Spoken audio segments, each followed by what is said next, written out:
rented them in Paris. They were fun as fuck. You rip around on those things. It's like your scooter. Same thing as yours, like electric. Yeah. Just buzz around on it.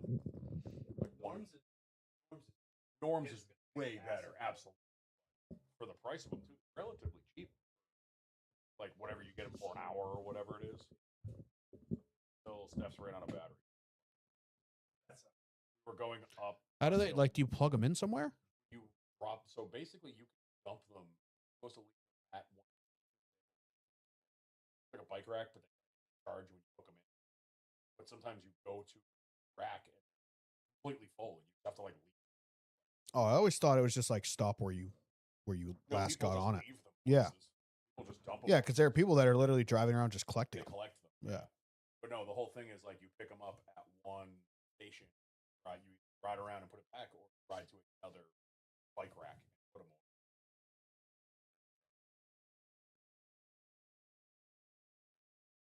on. I just don't do city shit.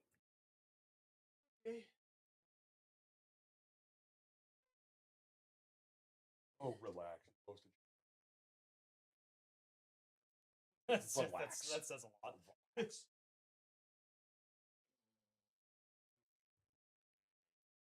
He's also old. I'm hoping I'm my older. next doctor's visit, I'm allowed to exercise. Go to the doctor. Huh? Go to the doctor. I have to. That's working at Dartmouth now. Like, go to PCP. And I'm like, Nah. They sell PCP. Primary care physician. primary Oh. care I just got a letter that mine just changed, I have not had one. and I've never been to my other one. I have not had one. I had to At put least one. 20 years. I had to Yeah. put one down for my health insurance. I think I put one down because I think I signed up for one and then I never went. Sounds about right. Alrighty. I should go though, because getting to be that age. What's up, Kyle? What's up, Kevin? How you doing? Look, it's Relum on a text message. Eh. 4 messages in 30 seconds.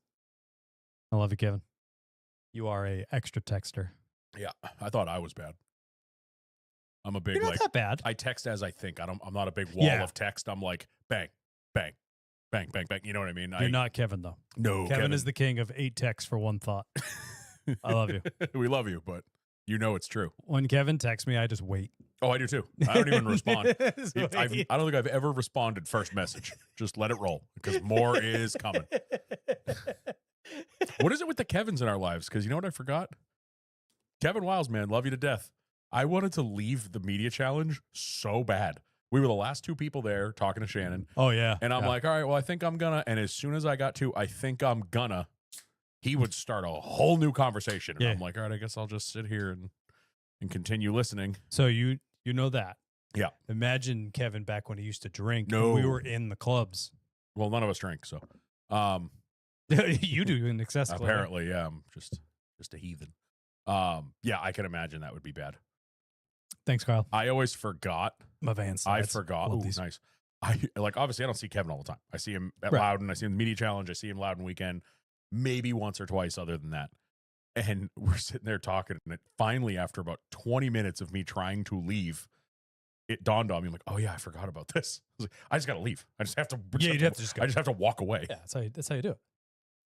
All right. This is the Some Things Not segment, in which we talk about whatever we want. I made it this week.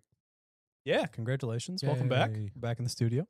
Norm, what do you got for the folks? Anything exciting? Anything riveting to report? I just did some truck stuff this weekend. Nice. Took Nice. the S10 out for the first time in months. Feels like I haven't driven it in a while. Last time I drove it, had a couple problems that I said that'll be next time's problem, and then I let it sit for 3 weeks. Finally, I was like, I should drive that again. What were the problems with it? I had a power steering issue Oh, right. that I chose to ignore, and it seems like it's fixed itself. So Don't you love Those that? are the best ones. the best. it's there. I just kind Oh. of know how to drive around it now. You've just gotten used to it. Well, it's just at low RPMs, I lose power steering, so the pump's going bad. So I just rev when turning. My neighbors love it. Yeah. Otherwise, the battery died last time I drove it. Kind of acted weird. I drove it all day, parked it, came back out to it 5 minutes later to go to the grocery store, and it wouldn't start. Battery was dead. I'm like, that's weird. I just drove you here. So pulled the battery out, charged it, left it there for 2 weeks, still had a charge, put it in, and it wouldn't start. No click, nothing. Ooh. So I'm like, that's weird. It's fully charged-ish. It had like 12 volts. Threw my jumper pack on it. It started. It struggled. My jumper pack got real hot, threw some warning lights at me. And it ran for about 5 minutes, then died. And then when it started again, and my jumper pack was pissed and dead and hot. So determined that all the CCAs had left the building. It had plenty of voltage. It just had no oomph behind it. You had warm cranking amps. Yep, they were no longer cold, and they were no longer cranking. Probably had some amps, though.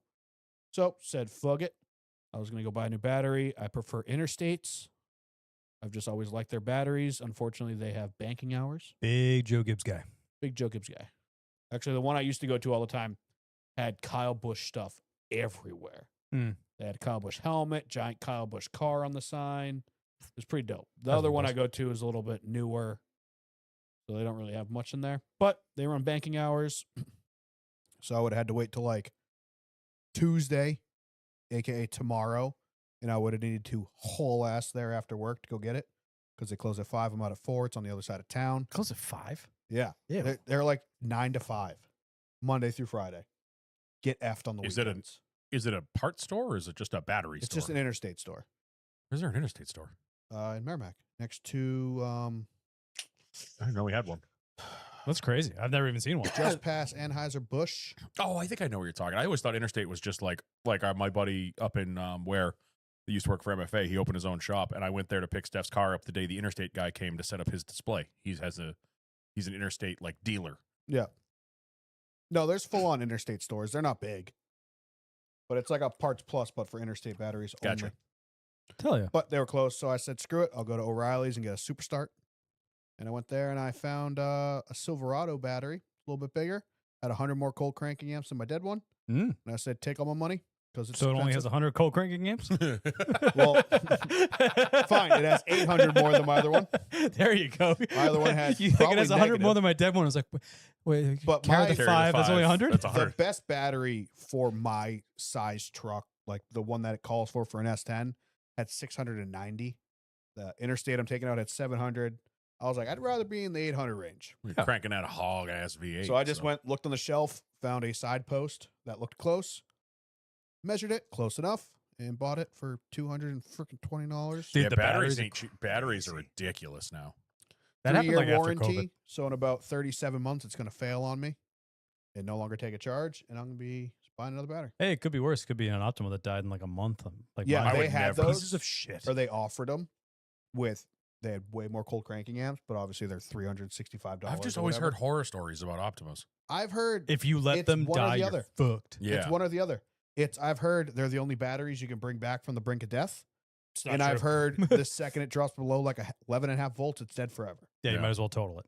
Like Doug, he's been running like the same one Optima battery In like 18 different vehicles. for like 15 years, and he It's- swears by it. It's one of those things that you either get a good one that is good for life or you get a shit one and it's dead in a month. yeah. It might be one of those things that's like old is better. Yeah. Like the original Optima batteries, like when no one knew who they were, they Yeah, were making good They've shit. probably Yeah. changed their manufacturing Like processes. I've had both because I've put Optimas in a bunch of cars. Like I've had some that lasted forever. I had one that I mean, you can was just in get a my- Marine my battery, stereo and it's the cars. same thing. I had 2 of them in the Thunderbird. Yeah. That was my competition stereo car. And they lasted forever. And those things obviously got put through their paces. And they were mint. And then one went into the WRX and one went into the TDI. Yeah. And then I sold both those cars with those batteries in them. And I would give a toe to get both of them back. Would you give an ear? But the one that I put in the Harlequin, brand new, was dead in a month just from sitting in the Ugh. shop on the shelf. Like, Kyle okay, cool. could have sex with a man on this table right now, He would do that for nothing. and it would not be gayer than saying my competition stereo car. I Fair. didn't know where he was going with that. I didn't either. I was like, Where's this he is a going big, with this is a this? big build I up. wanted to build that up a little bit because you said it, and I was just like, "Oh, you're the worst person." But I think paying their for it big now, thing is so. their gel, right? Yeah, Yeah, Opposed they're to AGMs. lead acid water. So I think it's like marine batteries now. It is. Are It's all gel. same so you thing can as just a- get those. An Optima is basically a repackaged like marine starting battery, or is it Pretty more much. of like a deep cycle? Well, yeah. It's deep kind of cycle. it's kind of a combination of the two. They make the marine batteries. It's Yeah. they're the same shit. But anyway, But yeah, that's about Cool. it. I took it out. I wanted to wash it because I haven't. Me and Dan were talking about it before.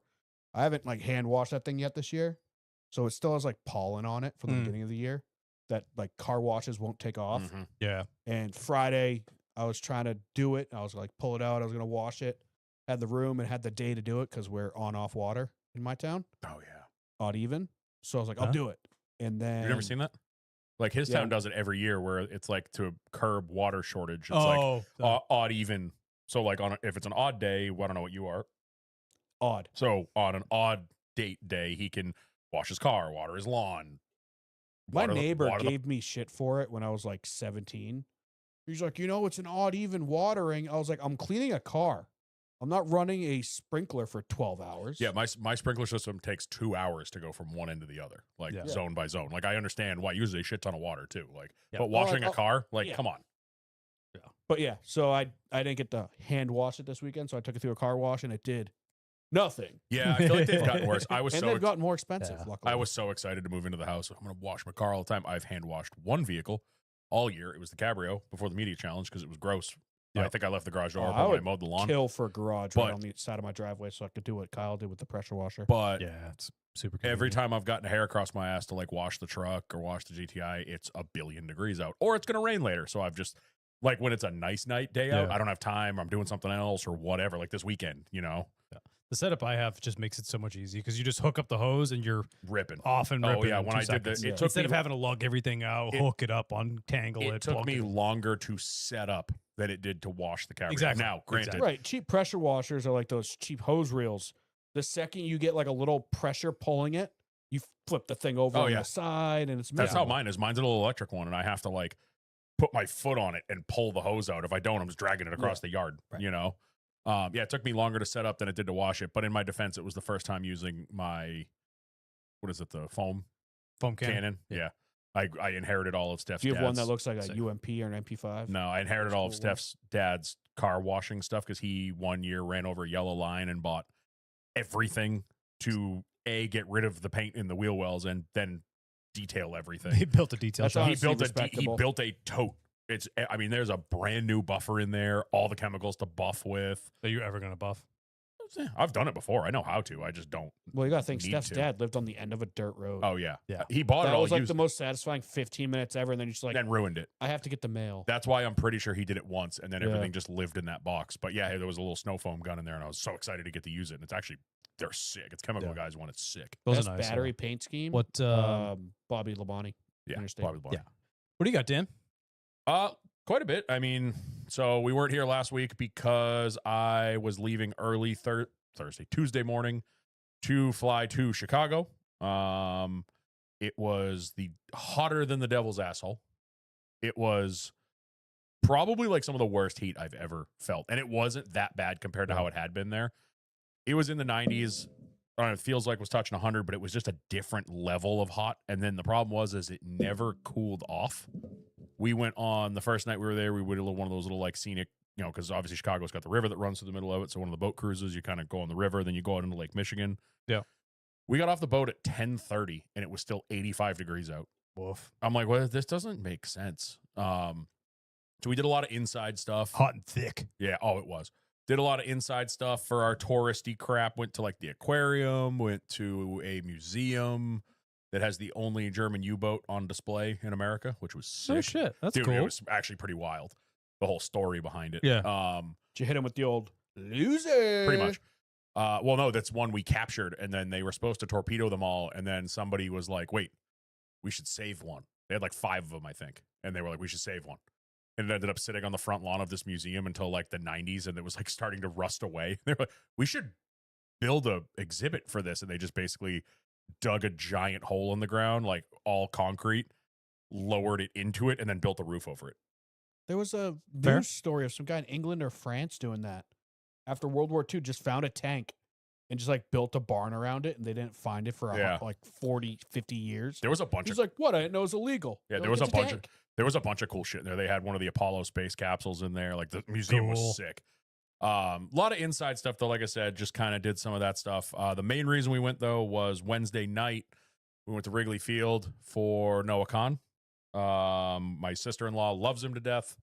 Could not get tickets to Fenway to save her life. I think her and my wife both had 2 computers and phones going when the tickets went on sale, and during all 5 pre-sales, and they couldn't touch anything.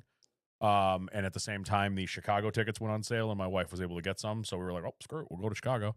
I was excited because I got to check off the second oldest ballpark in Major League Baseball. Yep, that place feels just like Fenway, like the town around it. What's the oldest? Fenway. Fenway's 1912. Wrigley's 1914.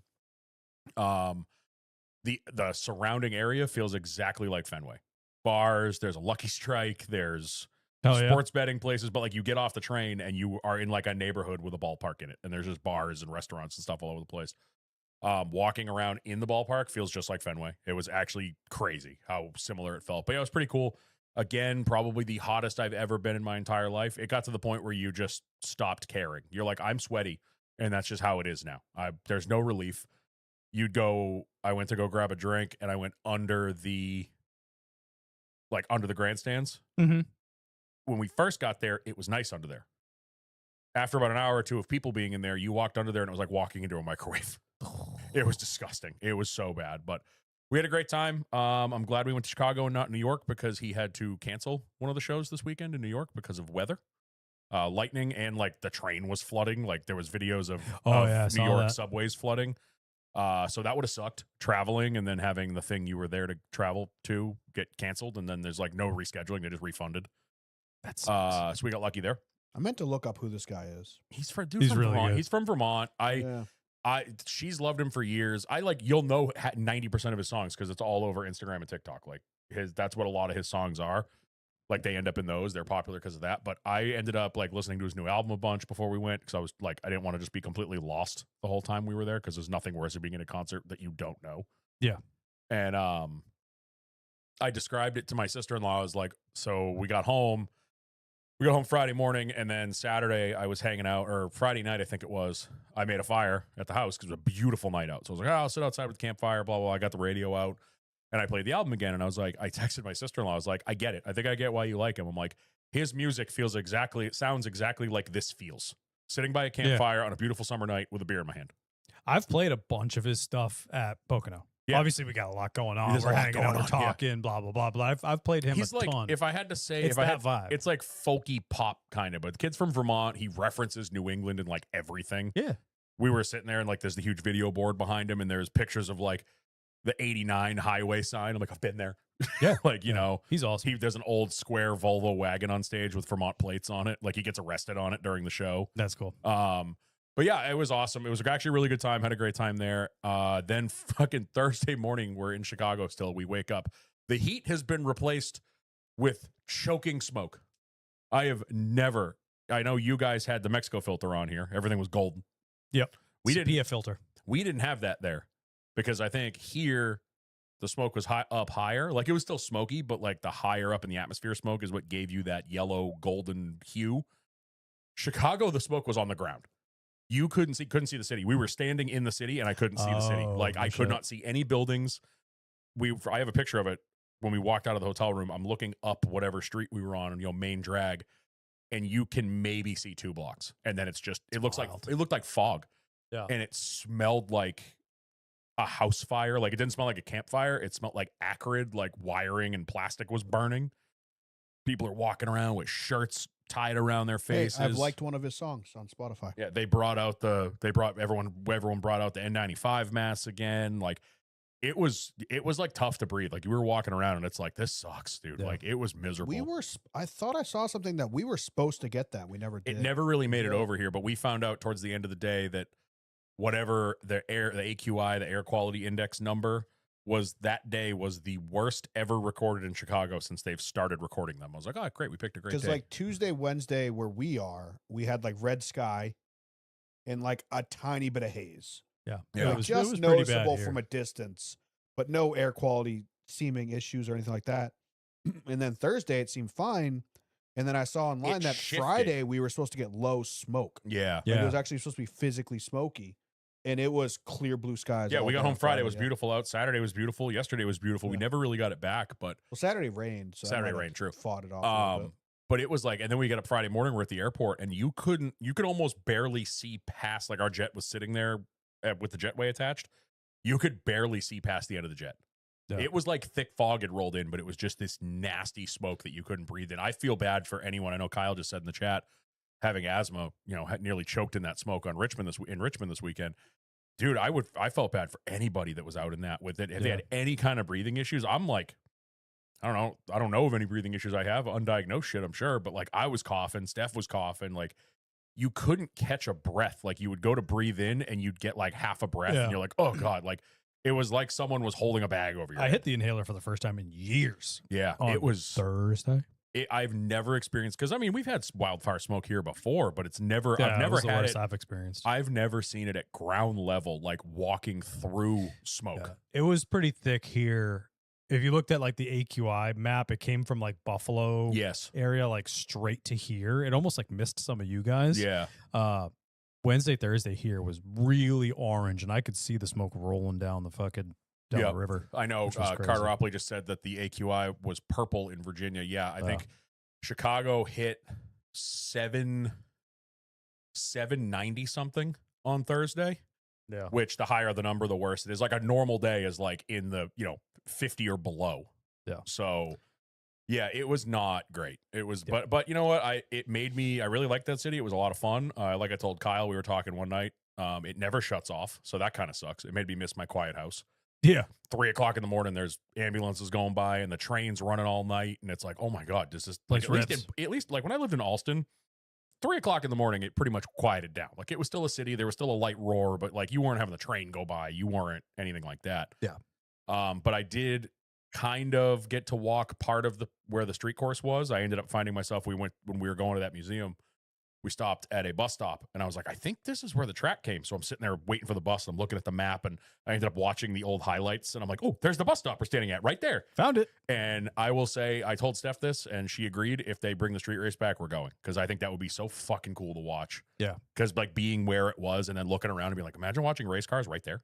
Like that'd be so cool. Yeah. Definitely. So she agreed if they bring it back, like we're going to go back. Hell yeah. That's awesome. Yeah. Good. I don't have a ton to report, I suppose. What did I do? Central Air got fixed again. So that's great. Is it, we're good now? Well, I guess, so when they replaced the whole system, they reused the refrigerant lines because they were already there and they were in good shape. Yeah. The guy that was here, kudos to him because he was here from 8:30 in the morning until like 3:30. He was there all fucking day. You said you finally got the good technician. Yeah. His guess is they didn't do a good job or didn't at all clean out the lines. Oh. So they put everything in new and there's like this metal screen effectively before that expansion valve. Like a pre-filter? Yeah. And it was full of shit. He's like, my guess is they didn't clean it very well when it was installed. So that's what has led to having multiple problems. So hopefully we're good to go because after he did replace that valve, and then he runs the pressure test and he's like, it's still clogged. Something else is going on. That's when he changed that screen. It's a metal screen filter, but you have to cut the thing out. It's like permanent, which is really weird. Why is it a filter? Why wouldn't it permanent? be something you could just pull out and wash? Like that fresh air system I have in my house, the filter is just a screen I pull down and hose off and then shove back in. But I wasn't asking questions or whatever. He's but doxing himself. Do I win the game? That's not the town that he's in. That's not your You town. said it. But anyway, so he thinks that led to the problems the whole time, and I was like, all right, cool. Like, let's hope for the best. And then, charges up the system, fires it up, and it's coming out colder than it's ever come out. That's good. It has never come out colder than like 64, which is like I figured is fine. It was coming out like 53. I was Jesus.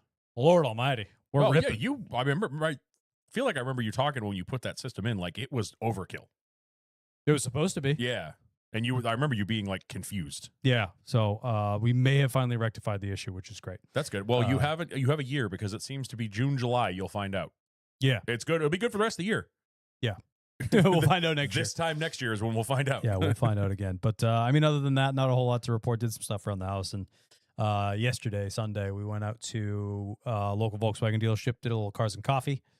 So our friend that works there wanted my car and the wife's car out front for their What dealership was generations. Silco Volkswagen, where Adam works.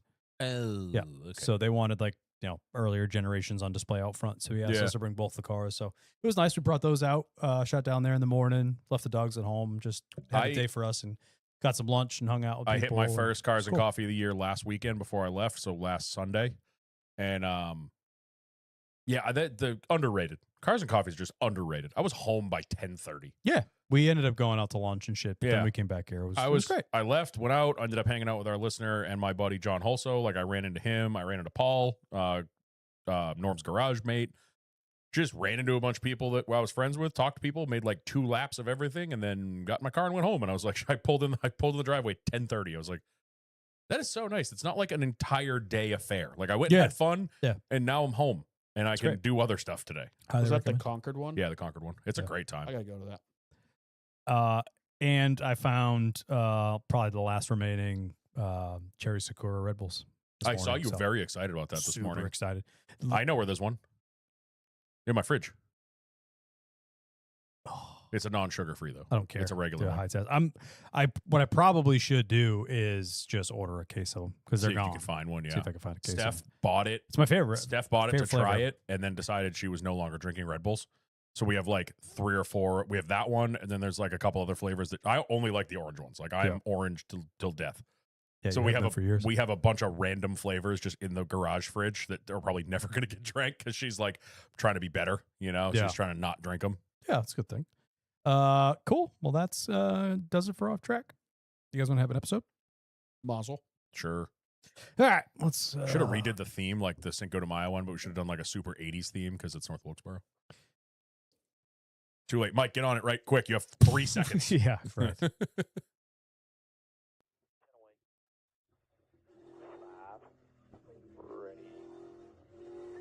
Green. All rolling clean here. 3 out front. Still 3 out front. Top still 4.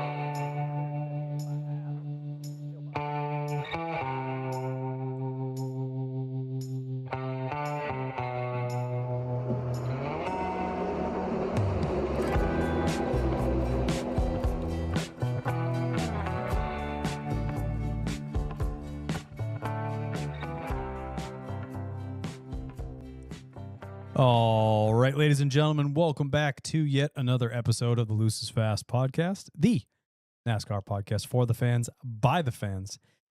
I am Kyle Beltran, joined as always by Daniel Walker. Death, taxes, Joey Logano out of nowhere. Norm Pelletier. Frick. And on today's episode, we will talk some NASCAR news, recap the weekend at North Wilkesboro, answer some questions, have some fun. But we can't do any of that until Dan pays the bills. They're paid. You took care of that already.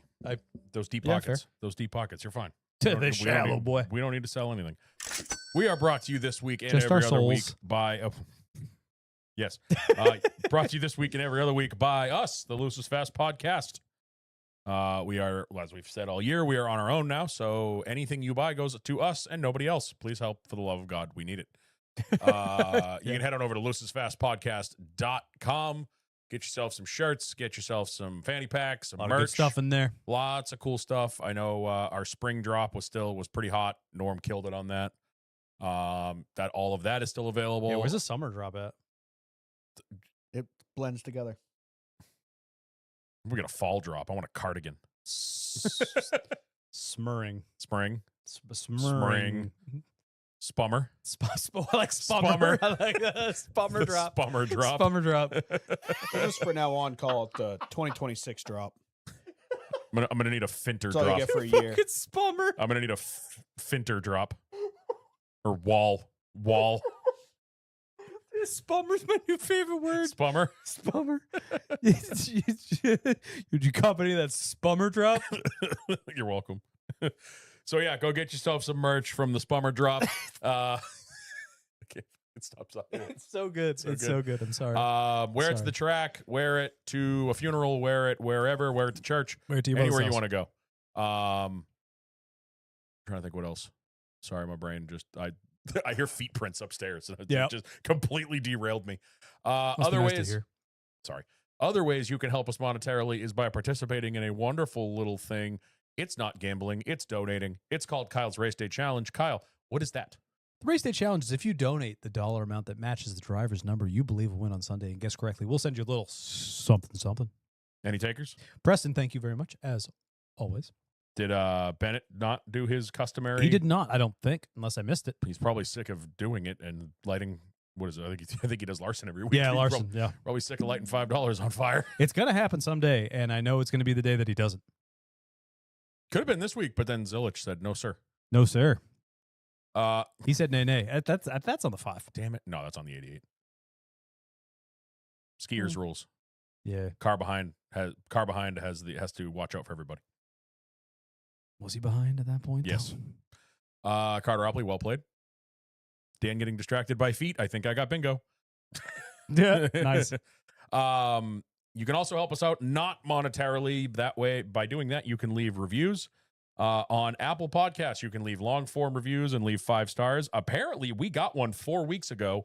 It just showed up on my feed like 2 days ago. Jesus. So Apple Podcasts, do better. So It's a long I vetting apologize process. to Bathurst 05 because I didn't see this until Great year. literally like 2 days ago. Great year. The title is Aussie. Boy. 5 stars. Bloody awesome podcast with 3 mates and sometimes a guest mate that provide as it happened reviews plus random stuff. Starry face emoji. Love it. Love it. Thank you. Dude, we very, are like going to be the most very popular podcast in Australia. Coming for you, Apex Hunters. I love SVG. I do, actually. I was very excited yesterday. Same. And then if you don't have Apple Podcasts, if you have Spotify, which it seems like everybody does these days, you can leave us comments on our most recent episode as well as 5 stars. Yep. Only. I actually, the other day, I was Unless you don't like Norm's scheme of the week. Then you can leave us 4. forgot about that. I actually, the other day, just sometimes Google the show's name to see if anything pops up. The AI review was like, it is outstandingly rated at 4.9 stars. I was like, yeah. Darn tootin'. Darn too. Yeah, jeez. There it is. All right, we'll start from the top. We got quite a few. Andrew E. As a mid-30s man-child, I absolutely love old Kamikaze Carson. I don't think any part of him is disingenuous either. Being in awe of the fact you get to drive race cars for a living and respecting that fact that this could end at any moment isn't mutually exclusive with being a menace on track and a troll off of it. If he starts pulling the, oh, I didn't mean it, I never want to do that, etc., then we can start calling him out. But right now, he owns it, doesn't complain when he gets it back. Yeah, fair point. It's true. I Fair points. really appreciate what he did with Priest. Did you see the 2-for-1 thing that Priest did with T-shirts? Yes. Was it Stafford that he did it? Yeah, he was at Stafford, yeah. And then Hocevar instantly replies like, hell yeah, this is awesome. He Like, could have been salty about yeah, that. Yeah. Yeah, 100%. I probably did Kudos to love him. the picture of this host of our shirt, the trash. Yeah, that was great. All right.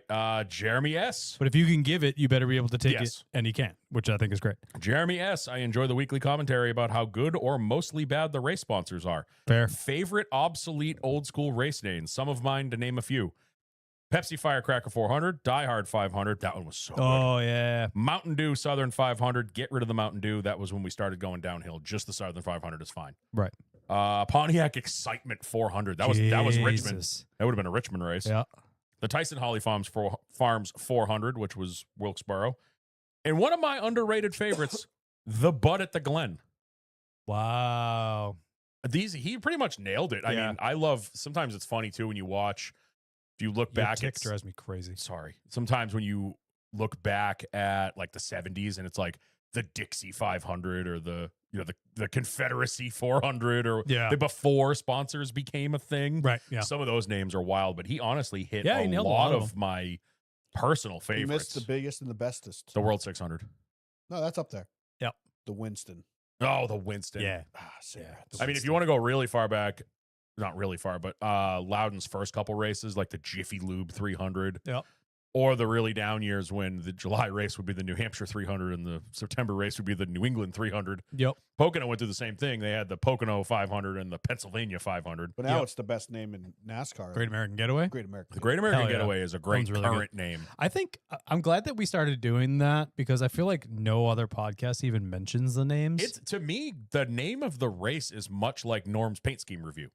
Yeah. Like it's a cool thing. Like, and we're gonna nitpick. It's cool, and it's also not cool. So we're going to tell you if it's cool, and we're going to tell you if it's not. It's something we can have an opinion on, of if it's a bad scheme or if the Quaker State 400 presented by Walmart is crap. You know what we should do? Oh, We should add the trophy into the title. Because we talk about the You're titles mad and we're about like this. good or It's bad. 'cause you're North mad about this Wilkesboro week. loses. Yeah, North Wilkesboro. I mean, I appreciate the sentimental value of it, but Well, I think it's dumb. Yeah, when you said unique, that Yeah. just made me think of it because I'm like, also the trophies kind of go along with the names. I would be down Maybe with that. maybe we pull up a picture of the trophy each time too. Down with that. When you do the race names, I'm Yeah. 100%. Do you want to just do Cup though? I feel like there's a lot of legwork looking for like if there's all three of them. A picture of the North trophy. Wilkesboro, just pull up a picture of a table at a flea market. Yeah, And right. that's the trophy for the I Cup think that'd be race. cool. I like that plan. We'll Yep. look into that I because like no that. one gives it any credit. Like none I'll of the say other even, podcasts like- even bother looking at them. I feel like NASCAR doesn't acknowledge the race They don't. name enough. No. They don't. Like if you go on the NASCAR app, it just says North Wilkesboro results. Even the commercials, like It if you're doesn't say the sponsor if It you're used watching to last year. if you're watching TV half the time, unless we're at Atlanta. I know like TNT did this. You know, you're watching TV and they got an ad for the race on Sunday, and it's like NASCAR from North Wilkesboro. It's not the whatever. Yeah. Window World 450 or whatever it was this weekend. Well, appreciate that comment because that Yeah, was love something that. we added recently this year, right? Just giving it a quick Yeah. mention. Yeah, Got us in trouble, but we'll get there. we'll get there. Also, TNT's bugging me with that. They put like the town it's in. Say the name of the track. Yeah. I noticed that Like too. last week or 2 weeks ago at Chicagoland, it said Joliet. NASCAR from Joliet. Like no one knows that's Just say Chicagoland. Chicagoland. Yeah, Just say the name of the track. yeah, Yeah. Nitrous Chris ZX, best show out there. Wow. I think the yellow line rule needs to be changed from improve position to improve situation. Would help with confusion on actual track position. I actually don't hate that. Yeah. Because Bubba definitely improved his situation by having his nose in the lead for the next set of corners. He never fell back. Literally, he only advanced because he bettered his situation. Yeah. I don't hate that wording, actually. Yeah, it's just it needs to be better Yeah, a lot- written to remove any Doubt. questionable A lot of people interpretations. saw it that way. Yeah. They went in on it hard on DBC. Obviously, Freddie was cucked out, so he didn't really have an opinion Right. on it. Yeah. Yeah. But it's just you're advancing the physical position of your car, not necessarily gaining a I think position. is he back this week? Yeah, he's back. Yeah. I thought so. DJ No Mayo, nothing better than a dirty race car with a pretty scheme. The 23, the 48, the 42, the 33 all looked hella good tonight from the start, and the rubber and dirt just added a chef's kiss to those bitches. Sure did. That was from last I night. think it's Martinsville, Martinsville's where always they get gets really bad. Yeah. nasty. Yep. and it looks so good. Stevie, Hocevar's the new Logano. He pisses everyone off and has a shit attitude to other drivers. The difference is Logano had the old guard to push his head back down and mature, where no one is going to do that to Hocevar. Read that one more time for the top. Hocevar is the new Logano. He pisses everyone off and has a shit attitude to other drivers. He doesn't have a shit attitude though. I get what Two he's other saying. drivers. I think he does to other drivers, like his pre-race last week, where you guys want to go to war, we'll go to war. Maybe. He has an arrogant attitude towards the other drivers. He kind of I'd say standoffish. standoffish, and he talks, I don't have any friends in the garage. You guys want to go to war? You know what I mean? He's not very, You not know that I what? want these guys to be all best friends, but Yeah. I right. give that comment 5 stars because compare him to anybody but Dale Earnhardt. thank you. Yeah. Because guess what? Next week, boys, our friend from I'm gonna Down Under's remove that back, foot. and he's going to be calling him the Hurricane and comparing him to Dale every week, and it's going to get annoying. What is your fucking problem? Because I'm talking to you and all I see is a foot go up and then a slide come off, and then a slide go on, and then a foot go down, and then a foot goes up, and then the slide comes off, and then the foot goes back I'm and the going to slide, do and it then it goes more back down. now. I'm going to do it more. You'd think he'd be done by now. He's been doing it the whole time. Sorry. And then you tow the table. This is fun. I like it's like a fidget spinner. Just stop. Just sit still. No, I can't. Carry on. Jesus. We still got more of these to get through. All right. Mike, Norm is 100% on the Hocevar being an age thing. I am not a fan, 37, and my wife is a fan, 28. Good for you. That's an age Not gap. that I hate him for not all, that bad. Not that I hate him for all the 9 years, press. still a lot though. Pretty good. Not that I hate him for all the press, but go one and go loose as fast. Yeah, God. Ross, Jesus. Poor Ross. Brother. I agree with the go one, but it's not going to be this year, buddy. No, I think we're yeah, done. that perfectly proves Norm's point. Yeah. 100%. I agree with that. That's my new favorite listener. And kudos to you, sir, as Dan said. Yeah, well Well done. Well done. Well done. All right, Ride It Night, our favorite stateside Aussie. My Another man. bloody ripper episode, boys. Pleased to say my merch I ordered is on the way. Can't wait to wear it once I finished moving people from buttfuck nowhere to their new home. I've been watching the progress of that package. I'm with Norm. Fuck that guy who gave 4 stars. Scheme of the week goes off like a frog in a sock. Yeah. Fucking love it. What's that mean? I don't know, but I'm going to use it. I don't know what that means, but I love it. But I love a frog in a sock. Yeah. I love it. Oh my God, I love this It's great. man.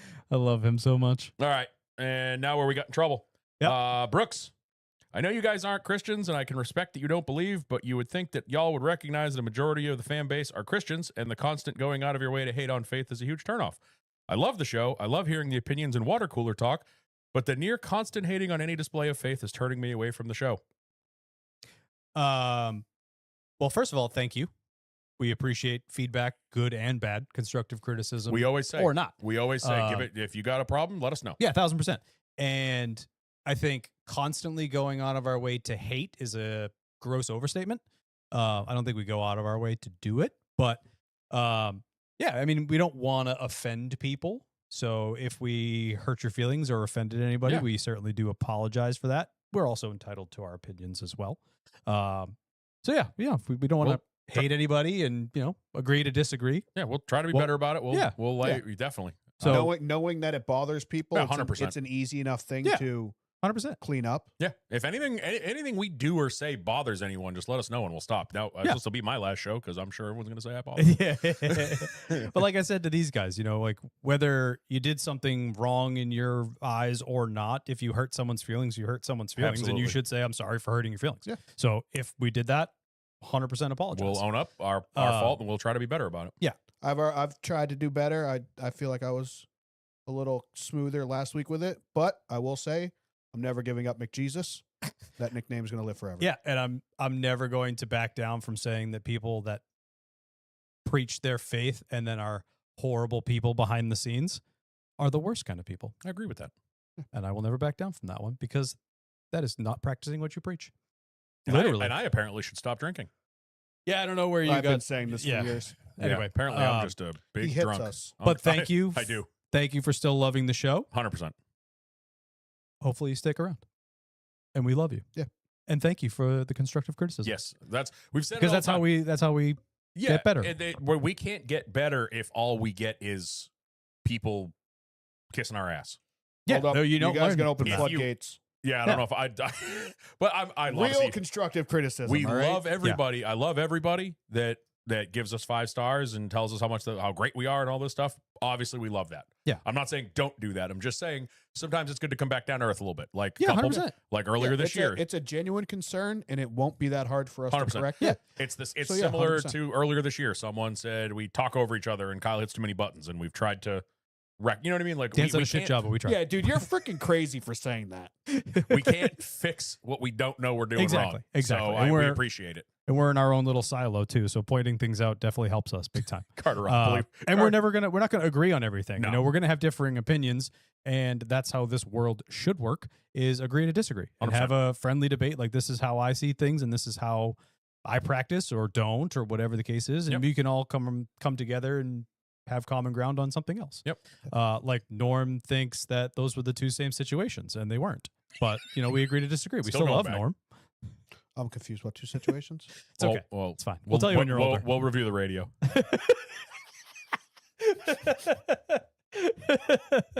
But joking aside, thank you very much. We appreciate that, good and bad, as always, and we hope you stick around. And we've said we're contractually obligated. We will even read the bad ones, Goddamn right.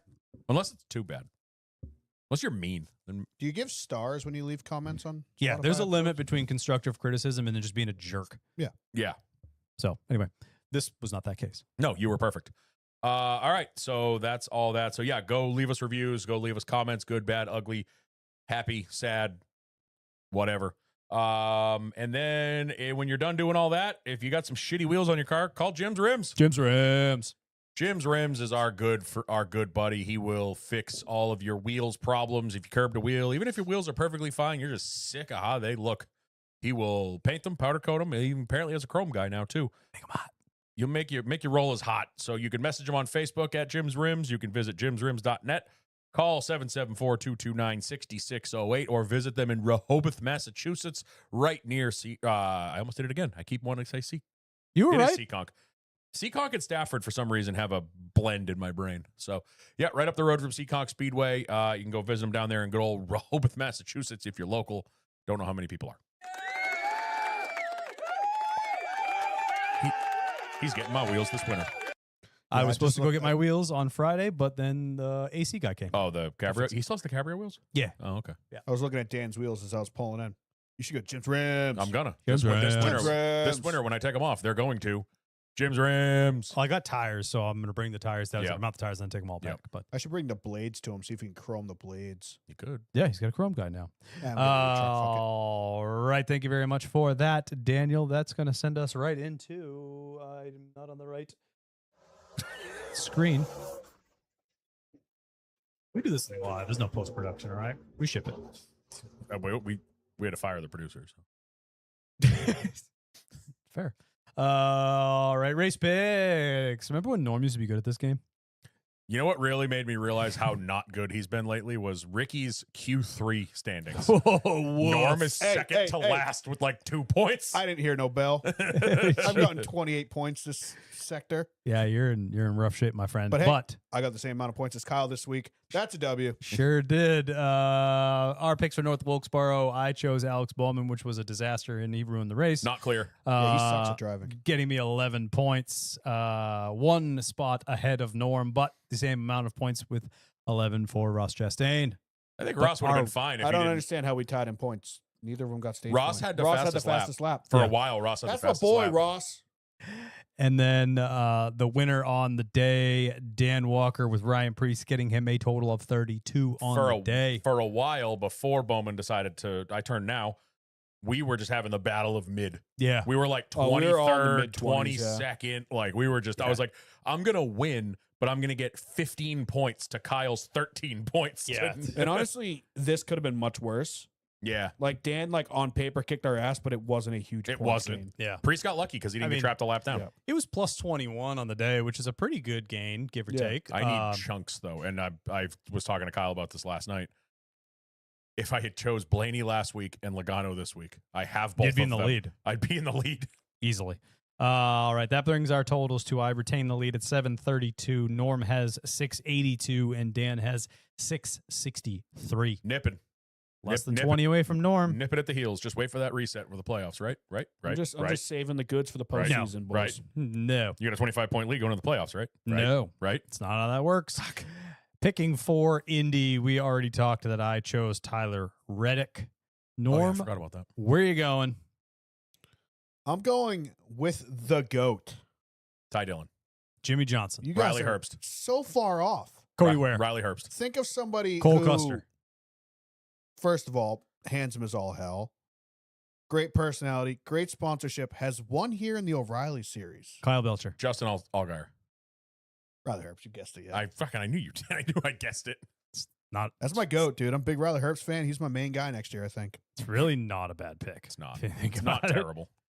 All right, Herbst. I can't believe I'm saying that's not a bad pick, but here we are in Here the we are. year 2026 with And- Riley Herbst running damn well after losing his job. Well, and it's also the end of the season, so we're like grasping at straws here. That's not a bad pick at all. Like, Son of a bitch. I was actually going to change Hey, my Tyler pick. but Reddick's never won here. Guess who has? Riley Herbst. I was going to change my pick, but I picked him already because I don't know if you've heard any of the discourse with whole Todd Father, but the boy's got 2 6th places in a row. yeah, Like, Yeah. he's an underdog, but he ain't an underdog. you chose him at Daytona. I did. Yep. I couldn't remember if I picked him or not. He fucked you. All right. So because of that, that was kind of a last minute thought I had, but because of that, I'm going to go with the guy that I've been thinking about since yesterday.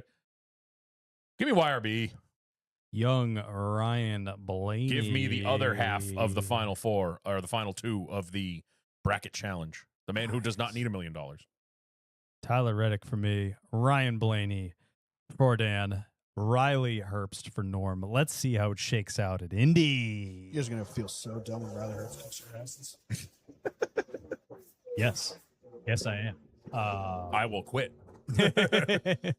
But that does it for the old race picks and send us into the next segment. Some people love it. Some people hate it. Some people dock a star for it.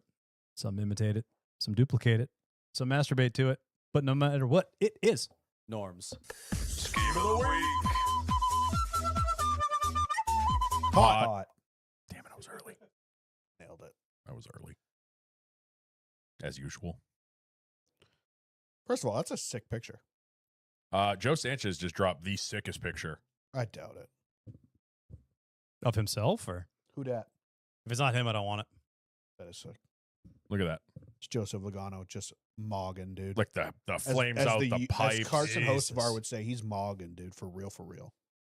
All right. Uh, What do you got, Norm? scroll through. I'm gonna give you a couple. Oop. There's only like two sucked. Two is Boo. terrible. Freightliner ruins every paint scheme. It's unfortunate. 3 sucks. I thought Uh, it looked cool. Scroll down to I think the first hitter is gonna be the 17. The 7 Cal Ripken scheme sucks. He's Just looks won like a it 5 Schluter times. car. Lumar sucks. 10 sucks. 11's okay. 17 Hot. Coca-Cola scheme. It's a Kroger Coke scheme, so it's not really a Coke scheme. I think it's cool. It looks like Christmas wrapping paper. It does. My It kind problem of does. is Yeah. the design of it. It puts the stars underneath the stripes on Yep. both ends of the car. It makes it look like it has upside down American flags on Yep, it. I see that. Don't love that aesthetic.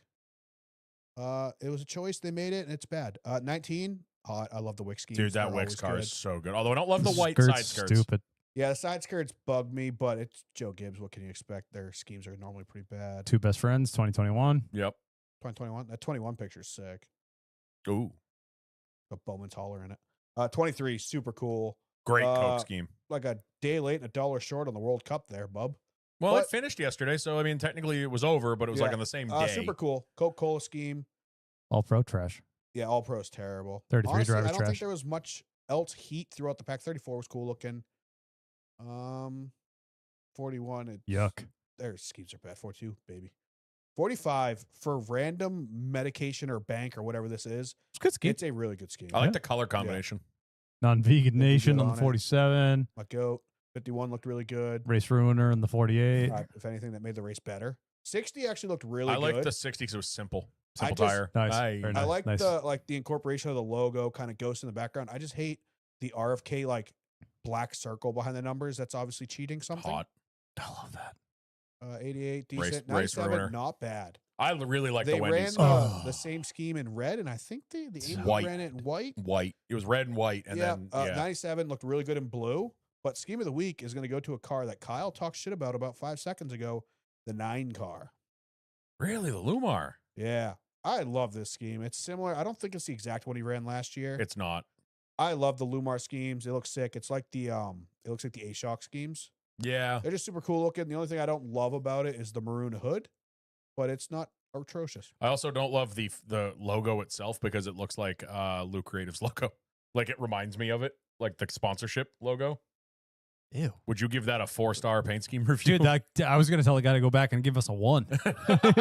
Dude, take 3 more away. fucking This high. is the worst. It's not great. I'm not in agreement there at all. For me, No, I love there it is. The Wix is so good. I can't not give it to that one. Dude, I love the Wix, but the They've skirts run that wreck it. scheme for like 3 years. In a I row. also didn't realize the side skirts were white until I saw this picture. Yeah. So now I'm kind of annoyed by it. No favoritism. Mine would be the 97. I think this is the best version of that yeah, but I scheme literally that they've done. picked that for scheme of the week when it was the 1 car. true. He Yeah, was I'm it not- the red top or the Yeah. because the white top was on the 88, Yeah, right? Correct. I So it's think the white top, the red top, and now the blue. I think it looks the best on the blue, and they flipped the logos around, Yeah, which we talked about them doing previously. Yeah. So Yeah. I think it's the best out of the 3 of them, but I mean, I'm not going to pick the exact same scheme twice. yeah, I get it. The 9, I just love that. That's a scheme I would design. I get it. And that's gonna do it for Norms.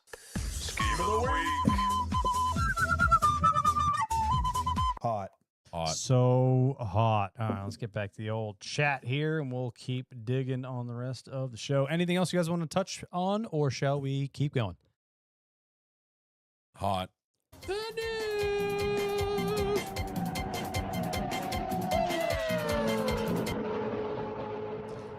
The news. We got a couple things to talk about in the news this week for the first time in a couple weeks. It feels Yeah, like It's I been was pretty thinking light about that on week. the way down here. I was like, there's actually news this week. Yeah. We'll kick off with a couple quicker hitters. We'll start with Tricon. Gavin Bichelle, I believe is his name. How you pronounce Yeah, I it? think that ARCA driver. sounds right. Got a multi-race deal in the 1 truck, so kudos to him.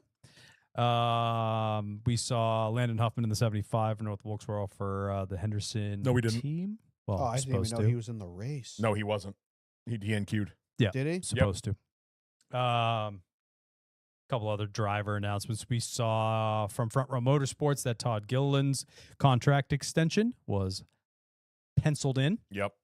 And Kind of makes you wonder what they're doing. We know Zane's there. We know Todd's there. And then Noah was on, him and Chase Briscoe co-hosted the Junior Download last week because Junior was obviously on vacation somewhere Which because was it's the by summer. far the best Dale Junior Download episode. In the Yeah, past I 5 listened. years. I'm still like halfway through. I didn't get to listen to anything last week, so I was listening to it on the way down here because there was nothing new. The two of them together are a fucking riot. To me, they're like, if you put the two of them together and told me that they were friends, I wouldn't believe you. Yeah. They don't strike me as the type that would run together, but then you listen to it and they're calling each other all the time and FaceTiming the kids and all that. And holy shit, I've been laughing like the whole episode. Yeah.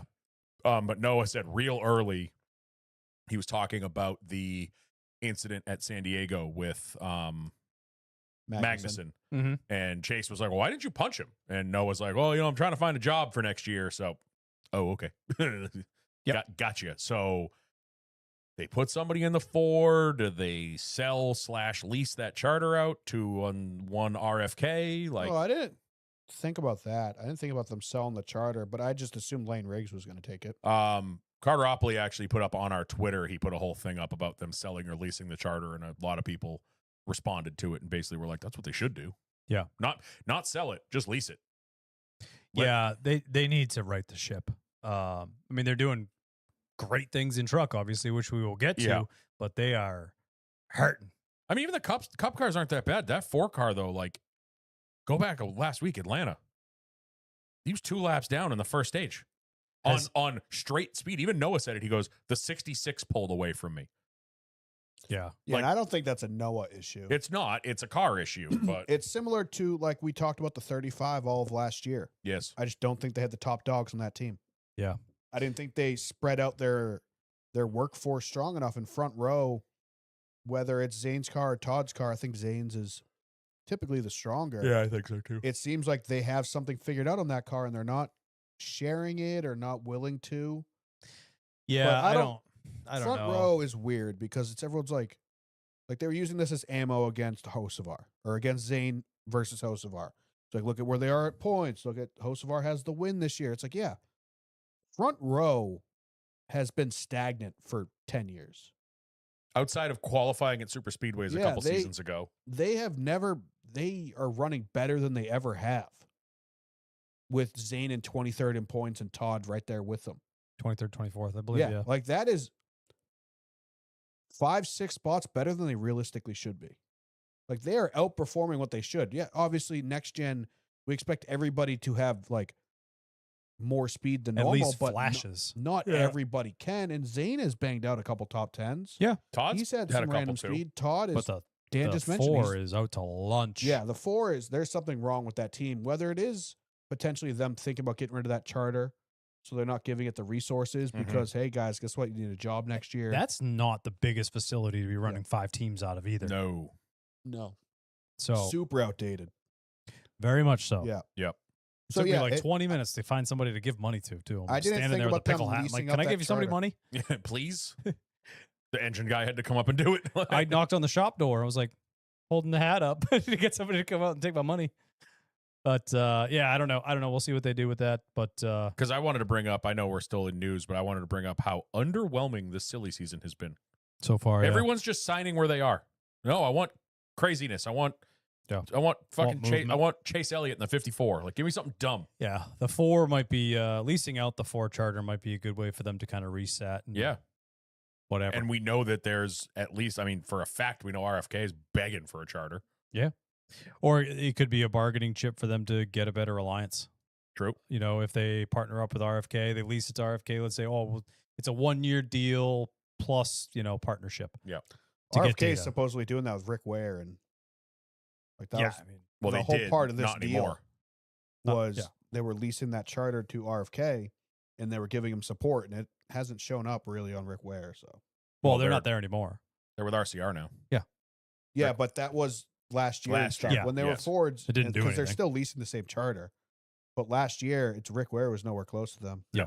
Not at all. So I don't know. We'll see how it shakes out. But yeah, kudos to the old Top Father. Yep. We also saw that Justin Allgaier will be back in the 7 car for 2027. They're gonna have to kick him out of Honestly, Ofinity. I was kind of happy he was going to retire Why?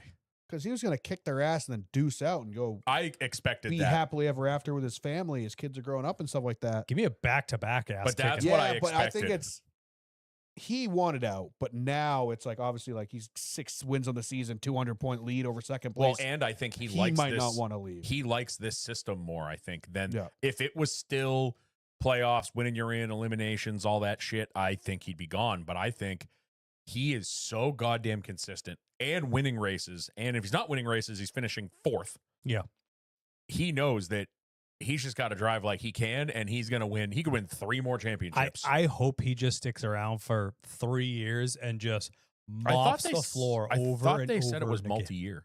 I don't know. I thought I read that it was multi-year. I might be incorrect. So but I wrote it down like as soon as it was announced that he was at least going to be back for 2027. It might be a multi-year deal, and I hope that it is. And I hope he both mops the goddamn floor with them 3 years in a row. The way this point system is laid out, Grant and JRM would sign a 15-year deal. Oh, with yeah. him tomorrow. 100%. As It's they up should. to Justin. And right now he's having fun. It's like I talked about with AJ Allmendinger a couple Yeah. years ago. Yeah. He's having fun. He's going to stick around as long as he's having fun. This is from Reddit, SiriusXM. Kelly Earnhardt confirms that Justin Allgaier will continue at Junior Motorsports in 2027 and beyond. Hell yeah. Love it. Love it, love it, love it. All right. Well, we got MBM in the news because they'll be fielding a Ram. Yeah, we got our And first. MBM, We, a.k.a. Maybach Music. we got our first Nice. privateer Ram. I don't know if that's a wagon I want to be hitching my shit to right now. No, they went not to after this Race weekend. Day Authentics and found a used bumper. And they were like, we're a Ram now. Yeah, that's probably what that is. But Yeah. Well, we'll see you in the back with all the rest of the Rams. Speaking not- of all the Rams that are slow as shit, Elliott Sadler will be driving What a the slow fuck? shit Excited Ram. about that. I love love it. Elliott Sadler. I so- love it. We all love Elliott Sadler. This is going to be awesome. But I'm starting to feel bad for these guys after watching Newman this week. Did you see Newman's interview when he got out of He the did truck? not have a good time. They're like, "Oh, did you have fun?" No, my modifieds are way more fun. And then I was listening to Corey's show on the way down here, and he said, he goes, "When your truck doesn't turn, but then also has no drive off, it's not fun." Yeah. Like What happened to him at Lime Rock? The thing just blew up, didn't it? Blue. something. An oil axle cooler or something. seal. I thought it was. I No, thought I that, think it was oil cooler. maybe I don't. He's had more weird mechanical failures this year Jesus of like Christ. parts falling off. Corey, I think, is like legitimately like wrecked out of one race. He's just shit. In breaks. every other race, it's a wheel falls off. Like this week, he had a loose wheel late in the race. They weren't doing shit. Yeah. But he had a loose wheel. What was it? Nashville? He was in like 7th or 6th. Didn't the hub break or something Yeah, like and wheel and he had bearing like or a wheel like almost fall off Yeah. or blew a tire.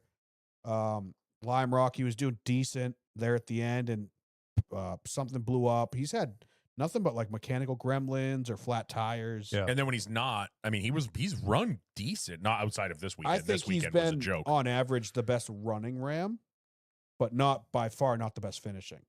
I think Butterbean has actually been the one to squeak out the best finishes like all season. He somehow just makes it work. Yeah. But they were out to fucking It's- lunch. It's this rough week. to watch. I mean, it's got to be expected. I mean, growing pains, first time, in the series, despite what Norm thought at the beginning of the year that they were going to come out fast.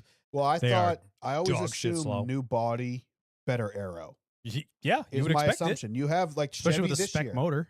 I assume this year Chevy brand new nose that thing should be dumb on super speedways. It's dumb. Because it's going to be, they're going to have all the most up to date, most recent aerodynamic touches on it. In Ram, I really expected that.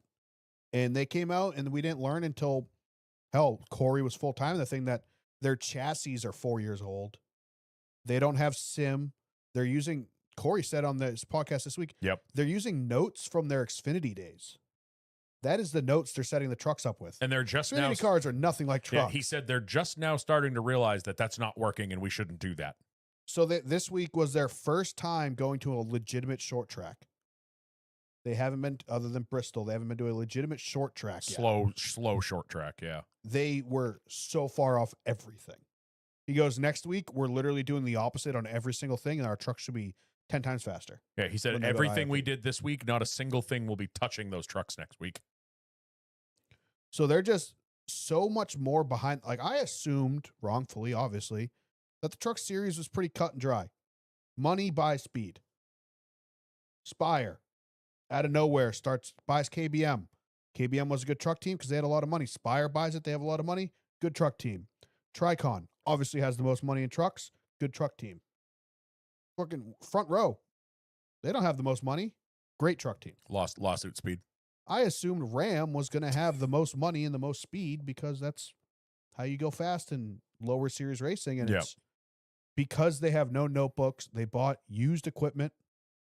They don't have a sim. It's as tough as the Cup Series, apparently. Yep. And I just didn't expect that. Yeah. I'm just starting to feel bad. Like I'm excited about it, Elliott Sadler, but I'm no longer like, Yeah, I'm not this'll excited be about fun. Like I can't wait to see what he does. I fully expect him after Jamie watching McMurray. Ryan Newman. Miserable. The only one Like- who's having success is Colin Braun. Yep. Yeah. And it's because he just survives until the end of the race. Tony looked decent too at Daytona, but that's a super speedway, so it's whatever. Even still, they haven't been quick at any of the other super No, speedways. No. Dog. It's- I was so shit, excited slow. about this, but I feel like now at this point, we're just parading guys out of the retirement home. Yeah. And, Clint didn't really do anything. Nope. Like none of these No, guys. he had a rear end blow. That's up on right. it. He blew up. Yeah. It's like all of these guys, I'm so happy to see them back out there again, but we're not seeing them because they're running in 38th. Yeah, it's not a good look for Ram. No. You know what else is not a good look for Ram? Worst rated drivers. Drivers of Rams, Teslas, and BMWs. Well, Came the out today. Ram drivers are all drunk. I would know. Oh, yeah. Yeah, you're I drive an a Silverado alcoholic. though. Still wanna Can't know wait where to that buy a came Ram. from. It comes with actually a cooler in the center console So when full of Miller Lights. we idiot brought the truck to the airport last week. You? Yeah. Okay. When I see the clearance of 6'8", that was butthole puckering. 6'8". Oh, you took it to We took it to Logan Oh, 'Cause so- you Why would went you to the take the truck? economy lot? because the plan was we wanted to, when we go home, just go get the dogs, Right. not have to go back out. So that was my whole grand plan. Went into Terminal B, looked up at the the cement getting real close to my roof, and it's covered in gouges. I'm like, oh no. And I'm like, well, good news. The OnStar antenna will be the first thing to hit. So we'll know. It's Yeah, because dude, they'll call you. dude, it's Yeah. it's 4:00 in the morning, and I'm like, don't do it. And then it made it under. We ended up parking in the B parking garage, and the guy's like, just go to the roof. I'm like, yes, sir. But every time you go level and then Yeah. up, there's an overhang. So I'm like, Oh, my up God. the hill, up the hill, no, up the hill. Ah! It was Yeah. fucking sketchy. That's on you. No, I know. I didn't realize the garages were so goddamn low. They're tight. Yeah. All right. What else do we have here? Before we get to the bigger ones. That's about it. We had the New England 900 this past weekend with Richard Childress driving. He did damn good for Top 10. 81 years old. Put on a damn good show. And I loved at the end, we give Childress a lot of shit. But there is something special about that man getting out, dapping up the dude that won, and then he looks over and he's got a latte in his hand. And it's Yeah. like 11 o'clock at night. And I'm Yeah. like, that's fucking old school right there. And I'm a little mad at Austin Dillon for not being there. Like, why wouldn't you They be were- there with your grandfather? These guys were talking in the Discord about, I wonder if it has something to do with brand deals, like manufacturers. Because if you remember correctly, they brought it up, and I completely forgot about it. The time Ryan Turek ran it, and Toyota would not let him run it. They had to bring out a Camry for him. It's not a Right. Crown Vic because they didn't want him driving a Ford. Right. And then you had another but one, it wasn't there? hasn't Another been one where it somebody hasn't been an issue for Chevy for drivers. Bowman, Kurt Busch, Carson Hocevar. Ty Gibbs doesn't really, or Ty Dillon doesn't really count. Maybe he just maybe Richard he was busy. Childress, I feel like would have the same stipulation that Austin Dillon does. Yeah, true. Maybe he was just busy. I'm assuming. I would venture a guess it had something to do with PBR. Yeah, I was going to say the Bull team. Or you got to Yeah. remember too, I don't know how big of a relationship Cletus has with him. Obviously, he even said it. Ty Dillon's the whole reason why he's at RCR. RCR is Richard Childress is his boss, and his crew chief was there. We don't know what. I'm sure he has a relationship with Austin, but I think those are the three. Downforce is even his crew chief. Oh, well, he's the guy helping him. Yeah, he's the- Jesse Love. Jesse Love was supposed to be there. I'm assuming he did the late model stuff instead. Yes, I think. But I feel like those three are the guys he's closest with at RCR. Yeah. Yeah. Maybe he's like Maybe. him and Austin are boys, but like maybe they're not. But it was still a riot. Absolute riot. I thought it was a great. I was getting annoyed at the end because we couldn't get a fucking lap in for how many restarts was that? Like 5. Yeah. I was getting annoyed because Priest was on fresh tires, and I was like, he'd get fucking 6 spots, and then there'd be a caution. Then it reverts back to the last lap. He's back to 12th. Next restart, 5 spots. Caution, reverts back to 12. I'm like, come on. Like, I was getting so mad watching They it. had a pretty easy field, though. They did, yeah. Normally, KSR is really quick. DeBerdy's really quick. JH Diesel. JH Diesel is warmed up. He was really bad at the start. Yeah. They used to make fun of him. The early ones, he finished last in every single one of them. And it would be a constant. He was up there most Because of the night. Cletus would do the prediction every week before the race of who's going to finish where. He was like, oh, just pencil JH in for last. It's a given. JH has got much better, but they're missing Pastrana, who's normally really good. Brian Deegan is normally really good. And there's a couple other ringers that are normally in there that didn't have this week. So it was really simplified it for them. And KSR, Kevin Smith, is incredibly fast, but he's a fucking dart without feathers. He causes the most shenanigans every single race. I feel like Cletus is too. Cletus does it for fun. He does it for fun. KSR is the one who like wrecked Kurt Yep. in the dog leg when they did that, the kidney bean the first year. So yeah, it was really, honestly, the racing is so much better than it used to be. You still have the wrecks here and there. They get random people like sponsors and stuff in there that don't really know what they're doing. But when it started, like when I watched the first ever Freedom 500, it was all YouTubers. Half of them weren't even car YouTubers. Had no racing experience ever. They didn't know what they're doing. They were bone stock Crown Vics. I don't think there was a single thing done to them. They might have done a harness bar and like shitty Sparco seatbelts. And it was They almost killed it someone. was a demolition derby with a lap count. Yeah. Like it was dumb. Like to the point where Cletus is like $10,000 fine because everyone's just intentionally driving through the grass to hit people. Like they would just cut the corner, drive through the grass, and T-bone somebody. It was dumb. So they've gotten much better. It's still a given that if you're racing that, your bumpers are free will. Yep. Like you're using them. Richard Childress was out there using them. He had no front end left on his Dude, car. that I'm was the- guessing after the first hit, he looked at himself and went, I'm alive. Fuck it. That was the moment like, of the started night when racing. they're watching the leaders and Childress had like the B-pillar cam, like whatever the GoPro or whatever camera it was. They cut to that camera. There's a car sideways in front of Childress, and he's just pushing through them and spinning his ass out. And I was like, that's fucking awesome. Great. Absolutely fucking great. The last bit of news is obviously the bigger part that we're going to talk about. NASCAR in the news because we learned this past week the changes for the upcoming race at Daytona. The spoiler will be dropping from a 7-inch spoiler down to 4, and horsepower will be dropping down to 465 along with that. What is insane to me is there will be no practice with this change. So I agreed with that when this all first dropped. I was like, why wouldn't this is ridiculous? I have changed my tune on that Why? after listening to my biggest op, Danny, on the way down here. He Oh, brought it up. means crush. He brought it. That's a weird Yeah, way to spell crush. He brought it up, and it actually made sense. He goes, even if they had practice, no one's gonna know what it's gonna race like because no one is gonna get in a big enough pack in practice to test it out. He goes, I'll tell you right now, if they had said we had practice, he goes, I would be telling the 2311 teams, do not touch a pack. I know Joe Gibbs would be telling us, do not go anywhere near a pack. So you're not really going to gain any, what does this do in a crowd of 30 cars? Yeah. You might Yeah, I get get some that. feeling of it. I get it. And he also said that the changes aren't, because he apparently had a big part in this, Yes. from what I read. Yep. He said that this is not going to be a massive swing. He said fuel mileage is still going to be there. It's still going to be kind of similar, but what they're hoping it does is now if someone pulls out, he was talking about Talladega, I think. He said there was a time Kyle Busch went up top to try to go around somebody, had a run, and as soon as he poked out, it was like he threw the chutes out and just right to the back. What they're hoping this does is they've cut the drag down. Allegedly, it's going to still, even with the downed horsepower, according to their simulations and their math and their fucking physics, they're going to be running a couple miles an hour faster by themselves, like in qualifying.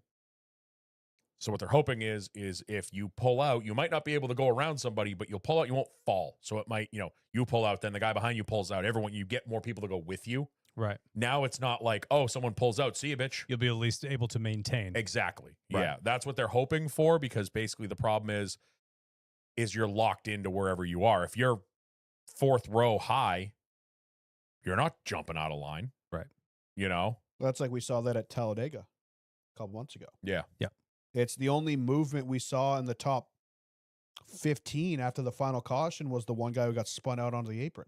Right. Like that's all we saw. So this They're I trying to go appreciate after what the they're Atlanta. trying to do. And I still don't understand reducing horsepower. I get it. The horsepower is less.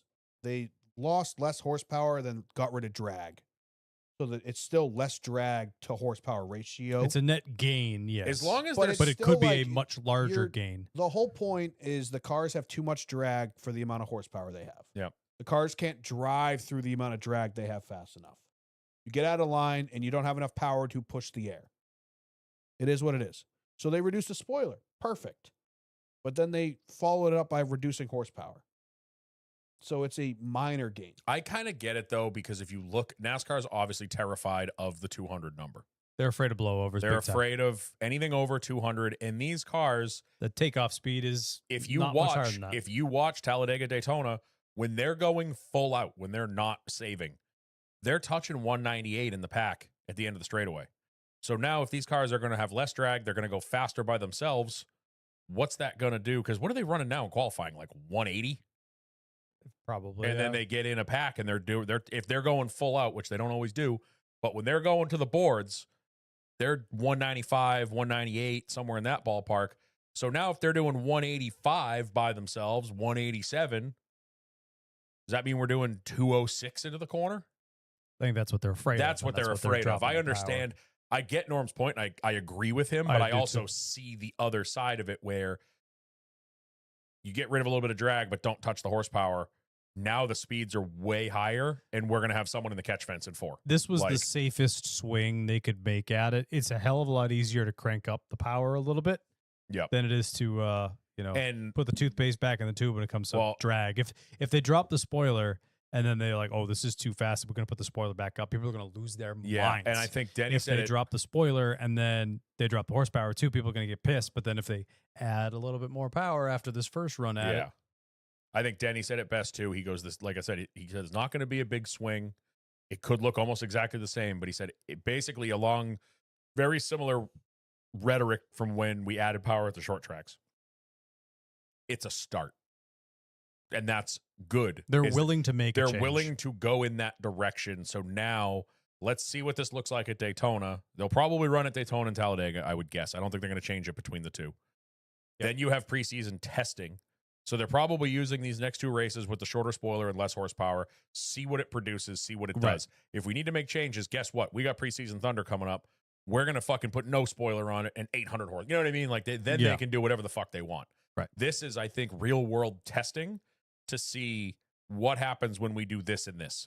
Yeah. If nothing happens, if it looks exactly the same, I bet you we see power come back. Probably leave the spoiler where it is, add a little bit of power back. You know what I mean? Right. I think that's.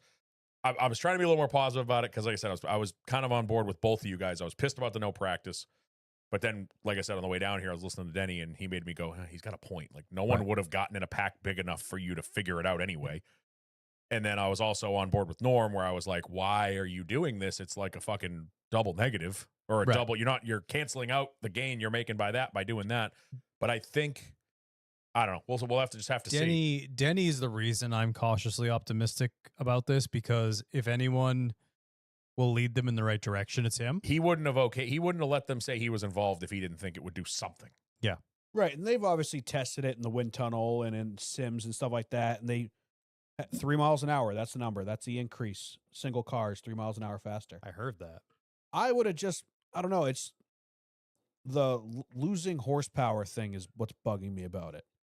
If instead of that, they went, we're going to go from a 7 to a 5-inch spoiler and run it like that, that would have looked better visually. Right. Going to a 4 and now you've reduced or you lost so much spoiler, you need to reduce horsepower. I think just it makes it seem like you don't know what you're doing, or it's just no one likes to hear less horsepower. I will say that horsepower number hurts to hear. I'm pretty sure your truck has more horsepower, has that horsepower. My Yeah. truck has more Your- than that. Yeah, mine does. Or no. Close. Yeah, well, What yours is it, different story. 475? Me? I think the number is like 470. 465. 465. I got 485. I probably have like 10 to 15 less at the crank in the other 10. Yeah, loser. Race me. Have 1,000 foot-pounds. In our trucks? Yeah. Oh, let's do it. I Oh, will the Tundra would I eat will. you alive. kill you. Mine will You're sound cooler. shaking. You think your truck will beat the Tundra? My truck's shaped His like will. a bullet. His will sound cooler. He is right. It sound cooler, but it's going to lose by a mile. Anyway, that's really all I got for news bits. You missed one. What I missed? It's not really. It hasn't been officially announced yet, but everyone Practice is talking expansion? about it. Everyone is talking about it like it has been announced. The rumor mill, according to Jordan Bianchi, and it, like I said, it's basically all but announced, is that we are going to go to more practice starting at Loudon this year. Yeah, I was going into rumors after because it wasn't official news. Basically, everyone, like they were, Yeah, I know. they brought it up on Denny's show, and one of the idiots on Denny's show was like, "And you guys are getting more practice at Loudon." And usually, Denny's the type that, like, if you listen to his show, he'll be like you kind of. He's like, "No, that's just rumor," and he was like, yeah, no, it's gonna be great." Like I think it's all but announced. Yeah. So Well, 100%. Freddie was already bitching about it on yeah, Twitter. whatever. Like, And so a basically, combined practice. yeah. So basically, if you're not familiar with how it currently works, if you listen to us, you probably are. Right now, you have Group 1 and Group 2, 25-minute practice. It's all based on the metric. So if you had a shit week last week, you're probably gonna be in Group 1. And depending on the track, most tracks, Group 2 has an advantage because the track has been rubbered in. Depending on the weather, there's a few tracks where Group 1 has an advantage, but basically, that's not an even playing field. No. So they are now going to, instead of 2 25-minute practices with half the field in each one, it is going to be one 50-minute practice. So there's still the same amount of practice total that we get to watch on But track. it's just open rather than Yeah, now everybody gets double the practice. The session, the amount of practice we get to see at the track isn't any longer, but we get to see everybody at the same time. You get 2 sets of tires. You can change them if you want. I found out today listening to some stuff that it's still not like you can't go in the garage. You can only make changes on pit road. You can't go back to the garage and do like a shock change. Where did we see that recently? Was that San Diego? They had a big practice, and like I remember seeing Byron's car was up on jack stands and they were changing the shocks on it and stuff. I know with new tracks usually they let you do that, So that's but San Diego. I feel like it was, or maybe it was Chicago. No, it wasn't San Chicago. Diego. You can only do changes on pit road. You're not going to be able to make massive swings, like I just said, like a shock change or something. But So I was talking to Ricky about this on the Discord. You should join it if you aren't in it. It's a fun time. In the next gen cars with all the sim technology, I don't think there's many major changes being made, but they can fine tune at the track, which was what Freddie was saying. He goes, first of all, no one watches practice, so why do we got to do it longer? And second of all, it's just going to make everybody closer together. And it's like, yeah, it's fine, but I want to see my favorite driver start practice in 23rd and finish practice in 11th. Yep. My other thing I want to say is I'm for it. I fully support it. I'm here for it. I don't care that the spotters have to work a little bit harder by standing still. Give them more tires. The problem with practice is you get 1 to 2 sets of tires, so you have 1 to 2 opportunities to make a lap. And your first lap is the only one that matters. So if you go out, run 15 laps, make a change, go out, run another 5 laps, guess what? You have no fresh tires to test that on. Like normally it's just 1 set of tires, and then the qualifying tires. Currently it's 1 set. Your qualifying tires go into the race. Yep. So I just give them more tires. If you're going to give them a longer practice, make it so they can use it. Whether it's one extra set or whatever it is, it would be beneficial. Because if your guy goes out there and the car sucks and they make a change and it's a little bit better, then they make another change because they have an hour to do it. Now they have no fresh tires to test it on. They don't know the results. I hear that. Yeah. Yeah, I And get that. all the teams are millionaires. They can afford a set of tires. Agreed. But I'm happy with it. Yeah. I think it'll be Yeah. cool. Like I said, it's not like we're going to get to see more practice when we're at the track, but it'll be cool to go in there for like practice. And, normally we go in there now, you watch the first group go out, then there's a 5-minute break, and then the other group goes out. And now it'll be cool to just go in there and know we have 50 minutes of cars on track.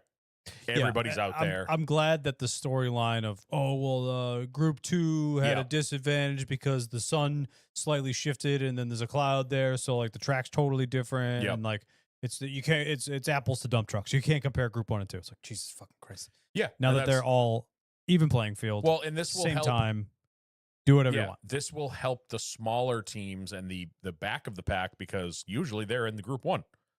And 90% of the tracks, Group 1 is at a disadvantage. I'm sure there's a couple that Group 1 is okay, but now you're going to give I don't know, Ricky Stenhouse. You're going to give him the same level playing field as Denny Hamlin because they're all on the track at the same time. And I think, people like a Freddie or the Toyota teams. Of course, they're not going to like it. Right. They have a fucking simulator at the track. They have an advantage over everybody right now. That was something I pointed out. So with more this as well. more practice is going to help everybody else catch up to the Joe Gibbs Racings and the 2311s and the Hendrick Motorsports. I'm all for it. Give me more. Give me more of that. Well, And Hendrick's wanted not the to- best example right I now. wanted to. Carter Opley said something in Discord. Kind of a shame that the guy that this would have probably benefited the most isn't here to take advantage of it anymore. Yeah. Yeah, that sucks. Yep. That sucks. I wanted to say that in news too. Boy, those videos of Brexton winning. yeah. The one that got me was before the race. He put the picture up of him on track with the rainbow in the background. He said, "Hey, Dad." I was like, Yeah. "Oh!" And then him doing the bow in victory lane. That was fucking. I read a little interview he did, and he said basically, he's like, the last couple months have been the hardest months I've ever had to do. He goes, I don't really talk about it much, but Of course. cannot imagine what that kid's Well, going yeah, through. you're 10. Cannot imagine Yeah. what that kid's going through. I hope it's the Absolutely. hardest. I mean, it's unfortunate, obviously, Of course. but it's like that. Yeah, Yeah, I get it, dude. You're going through an adult's challenges. something right you now. shouldn't have Yeah. to deal with till you're fucking 50. All right. That's all I got. You got anything else, or shall we get into Marcus the Wilkesboro? Smith bought into the Cars Tour, I saw that. which obviously we're not a Cars Tour podcast. We don't talk about it unless something exciting happens. But it's interesting. Stacking Pennies mentioned it. They're like, NASCAR. They've gotten jealous of this kind of stuff in the past. I didn't even think about that. Yeah. Nothing they can do about that. Hey, No, I mean they killed SRX for less. Marcus, bring a Cars Tour race to Loudon. I'm just Well, saying. that's the thing is people are like, oh, Cars Tour can now go on SMI tracks. And Junior quickly was like, Cars Tour is fine on the tracks it's at. Well, and Yeah. that's the thing. And So- Junior's talked about it before. Cars Tour is still as popular as it is and as big as it is. There's still a lot of guys that are welders Monday through Friday. They're not trucking their shit up to Loudon. Like, Yeah, I 100%. remember there was one of the tracks they went to. I want to say it was maybe Kentucky or something. Like it was just out of the Carolinas. And he was like, I feel bad for the guys. That's a long trip. It was like a 3 or 4 hour drive. He's trying to keep that. Obviously, they have Cars Tour West, which Harvick seems to be really big, have a big hand in with his ownership. I feel like he's Cars Tour West because that's his neck of the woods. Yeah, he went out and kicked their ass this weekend. Yep. Junior wants to keep that a Southeast series. I don't think I would love to see them come to Loudon or fucking Lee or Seekonk or Stafford or whatever, but I don't think you're going to see that because That a being lot said, of those, yes, there are big teams, but a lot of those guys are Joe Schmo that goes out and rips his late model around. Cars Tour at Bristol would be sick. Oh, Put him on the Legends track at Charlotte. That'd be awesome. that's too small. Nope. Let them rip. Way too small. They've raced school buses on that track. It's big enough for a late model. Way too small. But yeah, I thought get that rid was of an interesting Get one. rid of the dirt at the Charlotte dirt track and run them over there. Yeah. The short track. Dirt's for gardens, dude. All right, let's keep digging.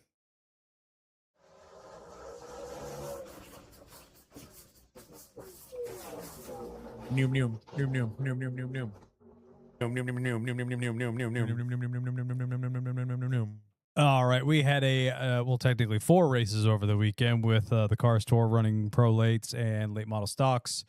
Caden Honeycutt swept both of those. But Apparently, he was puking after the first one, and Lane Riggs was standing there getting ready to get in that car, and Caden Honeycutt says, "No, that's my car," and then went out and led every fucking lap and won the second race.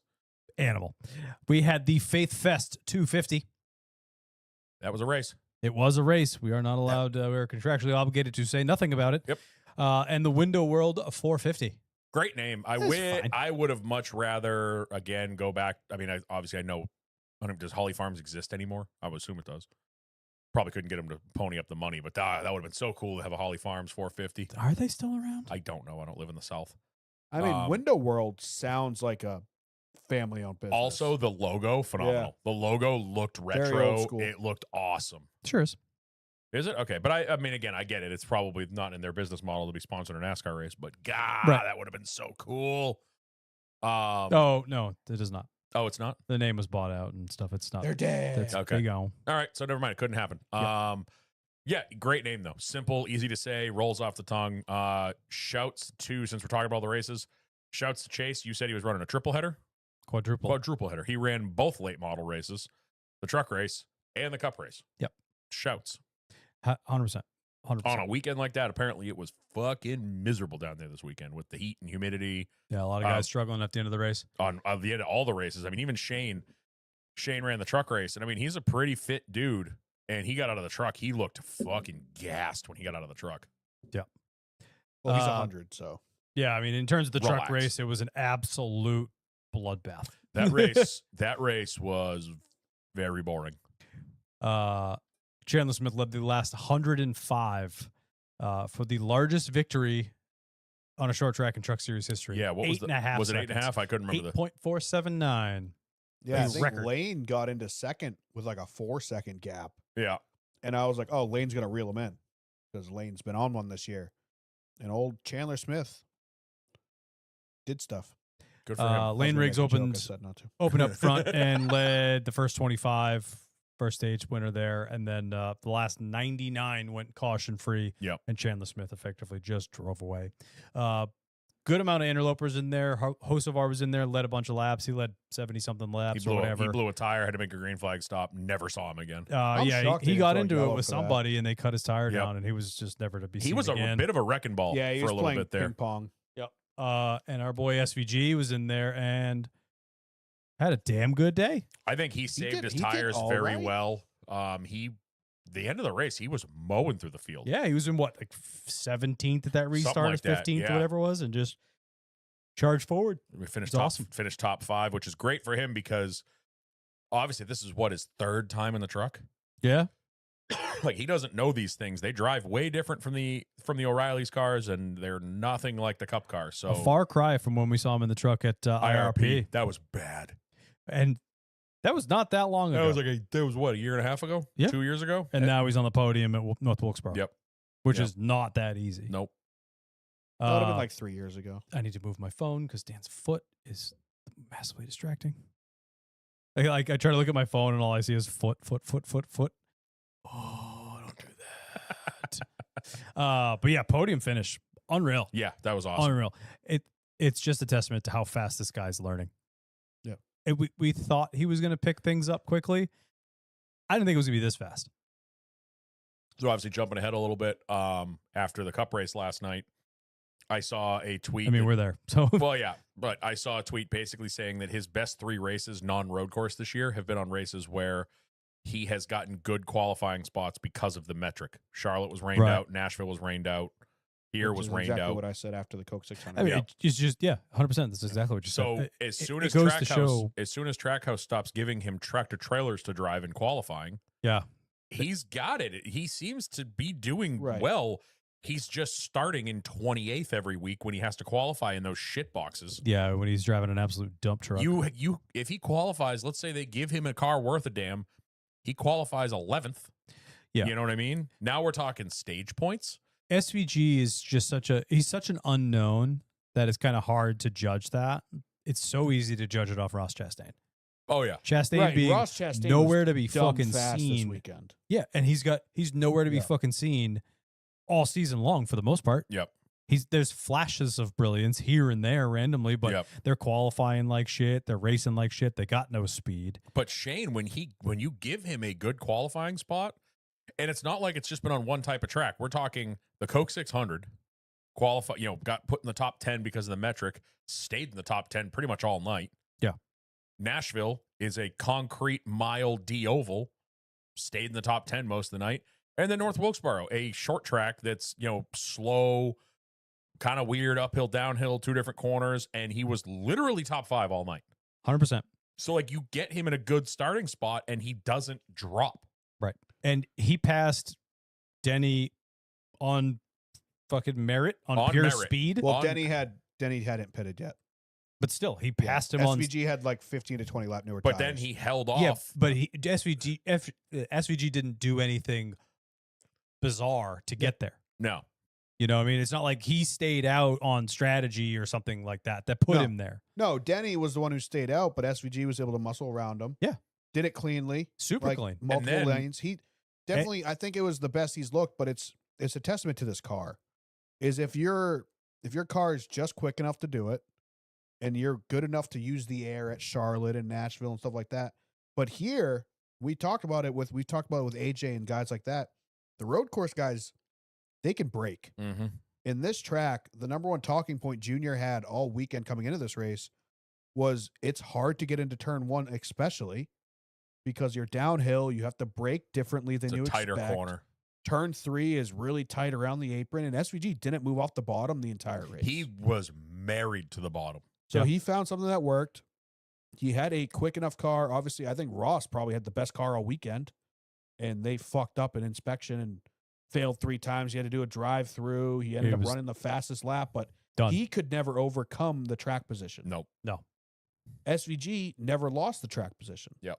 But really, the biggest movers all race, Brad Keselowski, Denny Hamlin. I think the 23 at one point did it Blaney. a lot. Blaney, I think he did it mostly by himself, but most of these guys stayed out, didn't pit 1 time or 2 times, Yeah. changed the strategy, and they just never suffered because of it. Yeah. Blaney did it on merit twice Blaney, I think, stayed out at least once, but the second half of the race, after when the everyone penalty. when everyone was on crazy strategies, Yeah.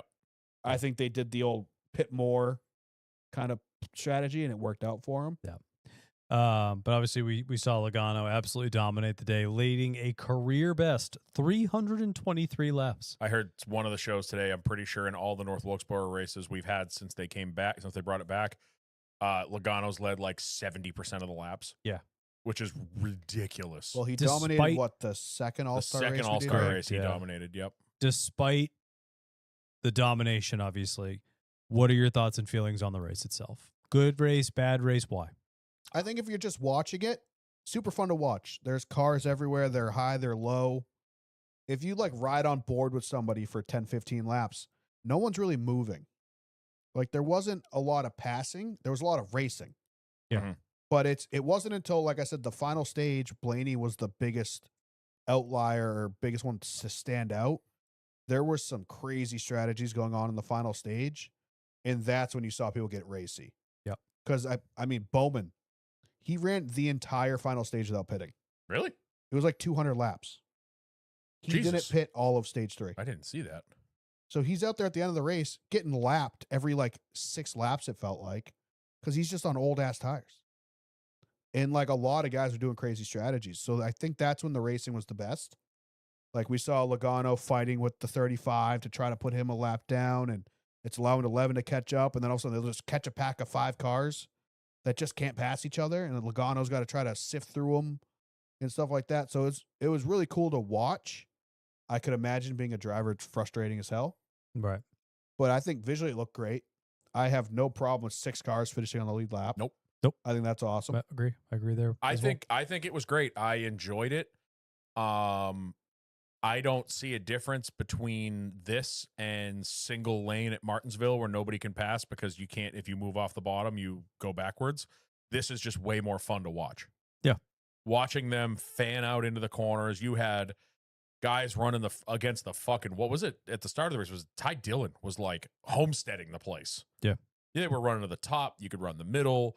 They ran like that New Hampshire line Yeah, too. if you were faster, you could go around somebody. You just had to take a different lane. It's not like where we've had years with this car at Martinsville, Richmond, where even if you're a faster car, it does not matter. You are stuck to the bottom behind the guy you're behind. You have to hope he screws up. And if he doesn't, you're stuck there. Now, if you are a faster car, you can go high, you can go low, you can go where they're not and get around them. I think the problem was there was so many people were so evenly matched. What was that? Was it Reddick and early in the race? They were like welded together. It was Reddick and The 54, I'd guess. no, it wasn't a 54. 54? He was leading. He was driving away. It was who was it? Fuck, that's gonna bother me. It was Reddick and somebody else were side by side for 15 laps. Could not get around each other. Chase, maybe? No, it wasn't Chase. It was somebody. 97. It was somebody unexpected. No, it wasn't Shane. That's gonna bug the shit out of me. Somebody help on the chat. Or the 5 of you that are watching. But I thought it was interesting because, and then I've said it before. I look at it very similarly to when we've talked about the fuel saving at Daytona and Talladega, where they're 3 wide, but no one can do anything. Mm-hmm. I would rather watch that than all of them on the top lane just running laps. Mm-hmm.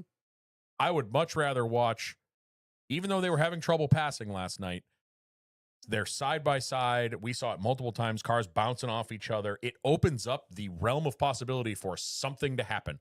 Somebody to move somebody to over-arc the corner and bump into somebody and spin them out or get them out of shape. Similar to like a Loudon and a Bristol.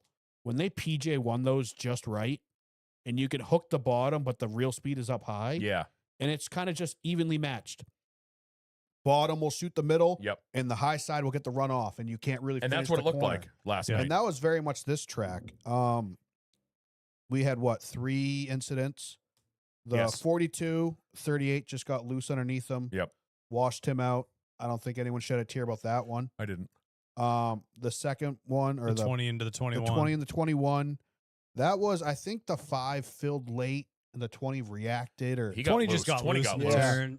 it was. They were really they were like 3 wide, 5 rows deep at that point, and I think the 20 just went to go bottom, decided to go middle because the 5 filled and kind of just like, oh shit, there's no grip right here. Yeah, he got And loose. he just chased washed it. up into the 21, Yeah. which sucked for Barry. Because I think obviously Barry was the going to Penske have cars were quick. Barry was going to have a good night. That poor kid. Yeah. What a rough go. Yeah, who knows where that kid's going to end up next year.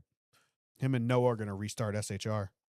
The biggest incident of the race, obviously, was the Bowman wreck. Yep. That was bad timing on a lot of different things. Yep. I'll cut it back like 20 laps previous. There was something wrong with the 45. I'm not blaming the 45. I'm just pointing that out. He was dropping like a rock. He was obviously top 5, top 6 for most of the race. And in that stint, Bowman was, I think, 21st before pitting. And Reddick was falling back to him to the point where they were like, hey, watch out for the 45. I think something's wrong. It might have been like a fuel pickup issue or he's having tire issues. But all of a sudden, when Bowman caught him, he was racy all of a sudden. So like it was like hit or miss, or maybe it just evened out at that point.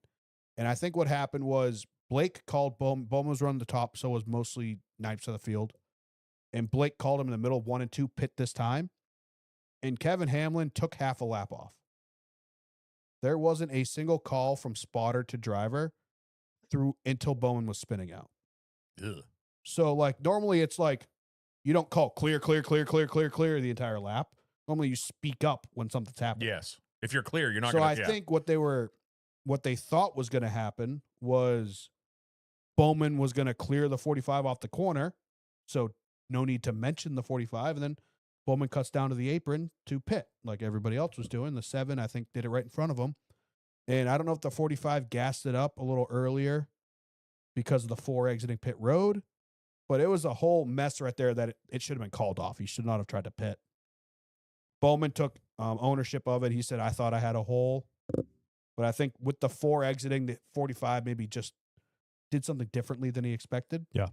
And he just cut down thinking he was clear. Kevin Hamlin didn't call inside until he was already spinning. Right. So I don't know what happened there. I don't know if maybe Blake coming over the radio held the button or something like that, so it didn't let Kevin Hamlin talk to Bowman. I don't know. But it was just it was his fault. He cut down.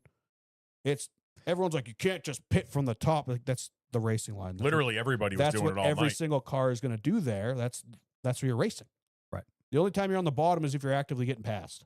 That Which the 45 was, but he fought back at a time where I don't think he really needed to, but I think he was reacting to the 4 car. Yep. that definitely trapped a lot of cars. That and ruined kinda a changed lot the complexion for a lot of people, It ruined a lot of people's races. I mean, including teammates. I feel like Chase, That trapped Chase. Byron, Bell, like they all had good cars and they got trapped a lap down and they never recovered. Yeah, They were that was the end never, of it. there was not enough cautions for them to do a wave around or a lucky dog Yeah. or any of that. So these guys all got trapped a lap down. And then it's like that when the race just goes green, the whole final stage, they were like 3 Nothing they laps. could do about it. Yeah. This is Yeah. the first time since Hendrick has been a 4-car team that all 4 cars have been running at the finish and 2+ laps down. It's not a good day for them at all. But I wanted to bring up with Bowman's, whatever you want to call it, it took Chase out of it, which keeps the Todd father in it. So now we have the Todd father versus Ryan Blaney at Indy for a milli. and this is, I don't think this is going to be like last year where it was Ty Gibbs against Ty Dillon, and Ty Dillon ran around in like 30th all day. I think Todd, like we talked about a little earlier in the show, Todd has, since going back to the Brickyard Oval, Todd has finished 6th both times. Yeah. That is nothing to shake a stick. That is like Yeah. nothing to be upset about. If they bring speed, we'll see. Was this Yeah, last that's year a when big was this if. last year when Blaney had the giant hand grenade in his motor? Yeah. Wasn't he like the fastest fucking car? And then he, Yeah. I mean, like funny car style explosion. Great, I picked him this week. Go Penske. Fords have been off it a lot more this year.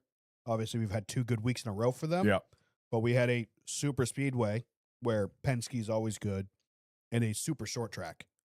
A So flat. it'll be really curious. I think this is still going to be a Toyota week, Oh yeah, 100%. but we're going to see how far off Ford is. It's gonna be telling. I just hope it's not a battle for like 21st. It's like, oh, that's cool. Yeah. I hope the million is decided up front. So I wanted to bring up. So we were talking about Hendrick. Man, every week everyone's like, maybe this is the week Larson does it, and then something stupid happens. He spins off a 4, gets into somebody else's shit. This week it's the first pit stop or second pit stop. He's pulling out. Zilich is 2 stalls ahead of him. Zilich is pulling in. They make very hard contact. Hard enough that it broke the wheel. It broke Larson's wheel. So he had to come back in and get that changed. They were checking the toe on it.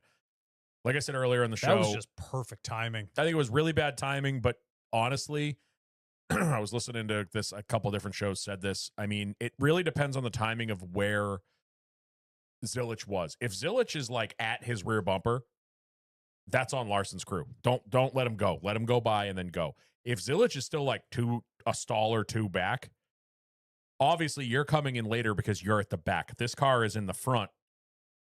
His stop's a little more important than yours. You're already in fucking 30th. Right. And I kind of equated it to, like I said earlier, it's like when you're snowboarding on a mountain. The uphill guy, so the guy behind everybody else, it's his responsibility to watch out for everybody else in front of him. Yeah, I that's correct 100%. But if you like look at where they made contact, like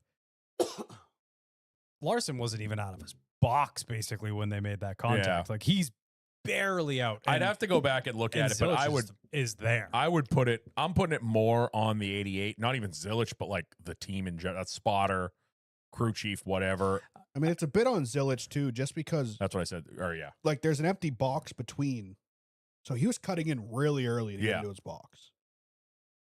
He But breathed, it's he 2 breathed, tires on a crowded short pit road Yeah. is always a recipe for disaster. We're surprised that's the only the one. thing. And then it's curved pit road. Yep. Cliff Daniels, who his responsibility is to get Larson in out of his pit box. That is this. The crew chief calls you in. The crew chief calls you out.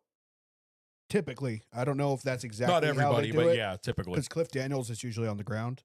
Yeah, So they might have somebody else, the car chief or somebody on the box doing it.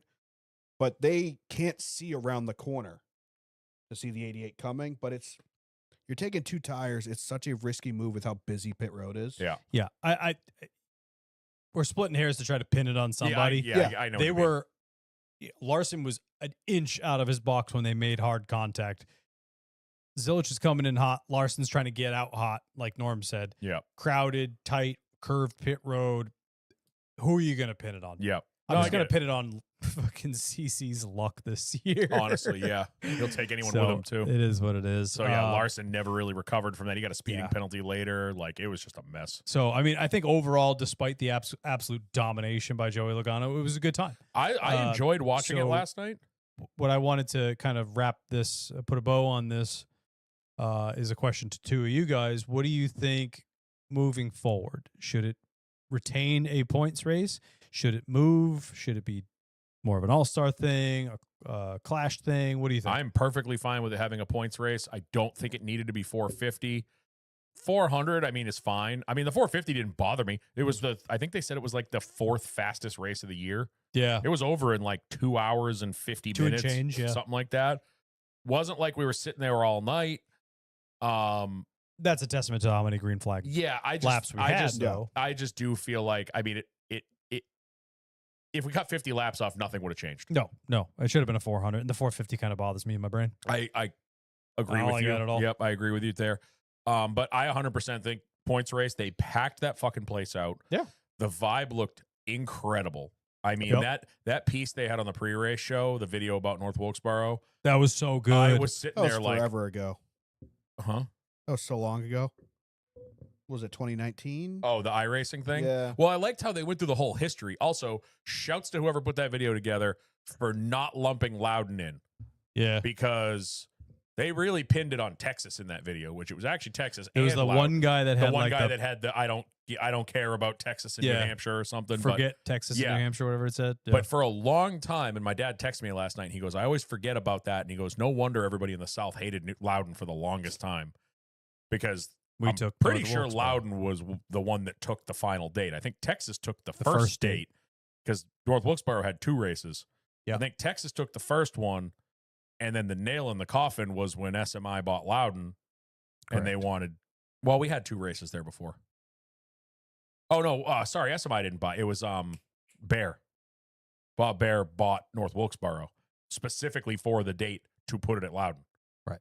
And but I love the fact that that piece said nothing about that.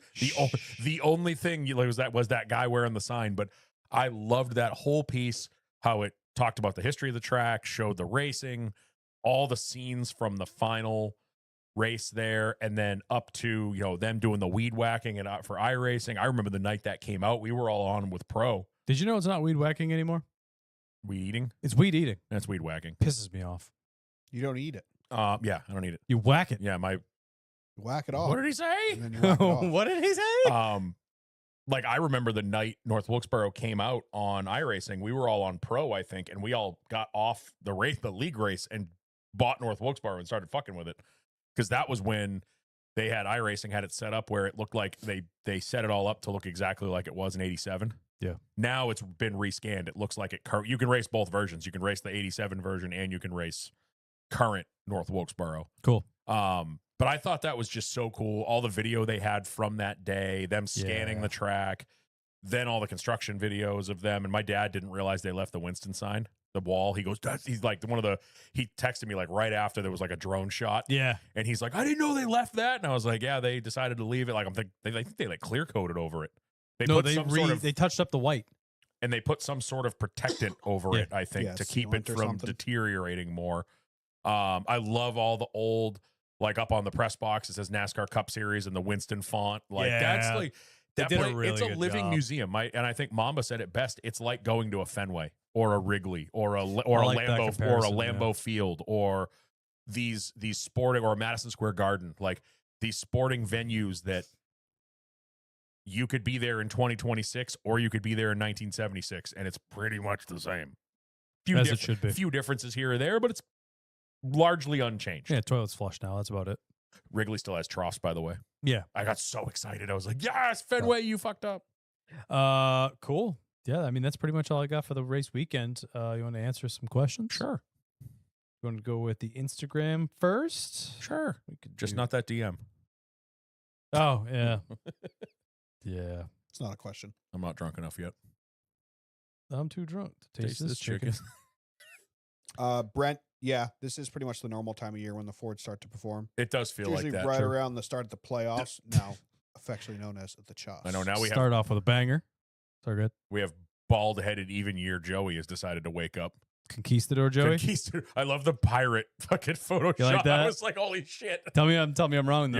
You're not.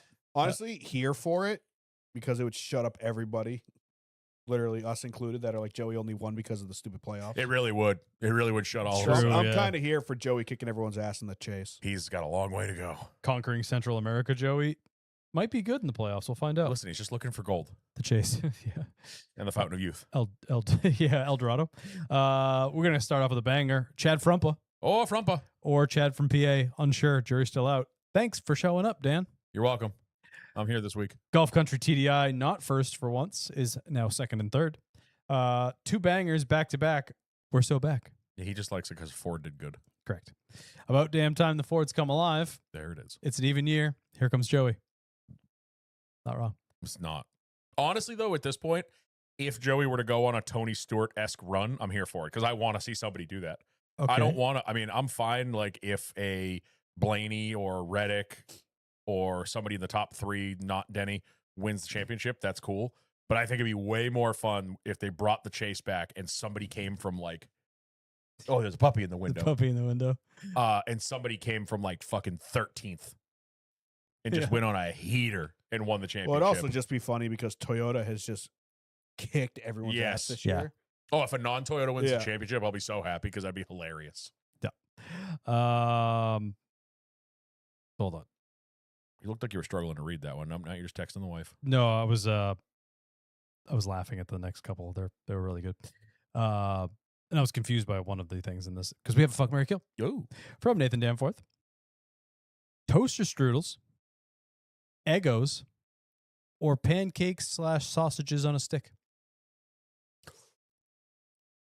Marion Eggos, fucking strudels, killing stick.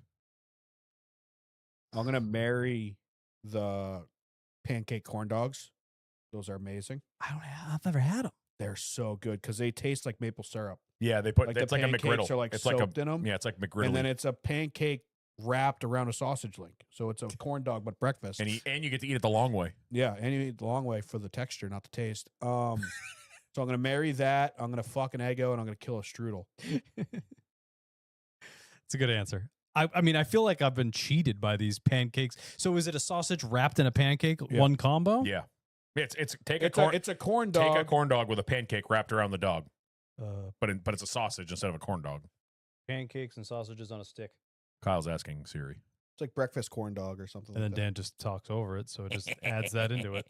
I knew what I was Oh, doing. Jimmy Dean ones. I've seen those. Yeah. Pancakes and sausage. I've never had them. I feel cheated by it, though. Ooh, they have blueberry ones. I'm going to have to try They that. also have like a taquito version that's equally as Yep. good. So what was your vote, Norm? Marry that, fuck Eggos, kill strudels. Oh, damn. So you like these a lot.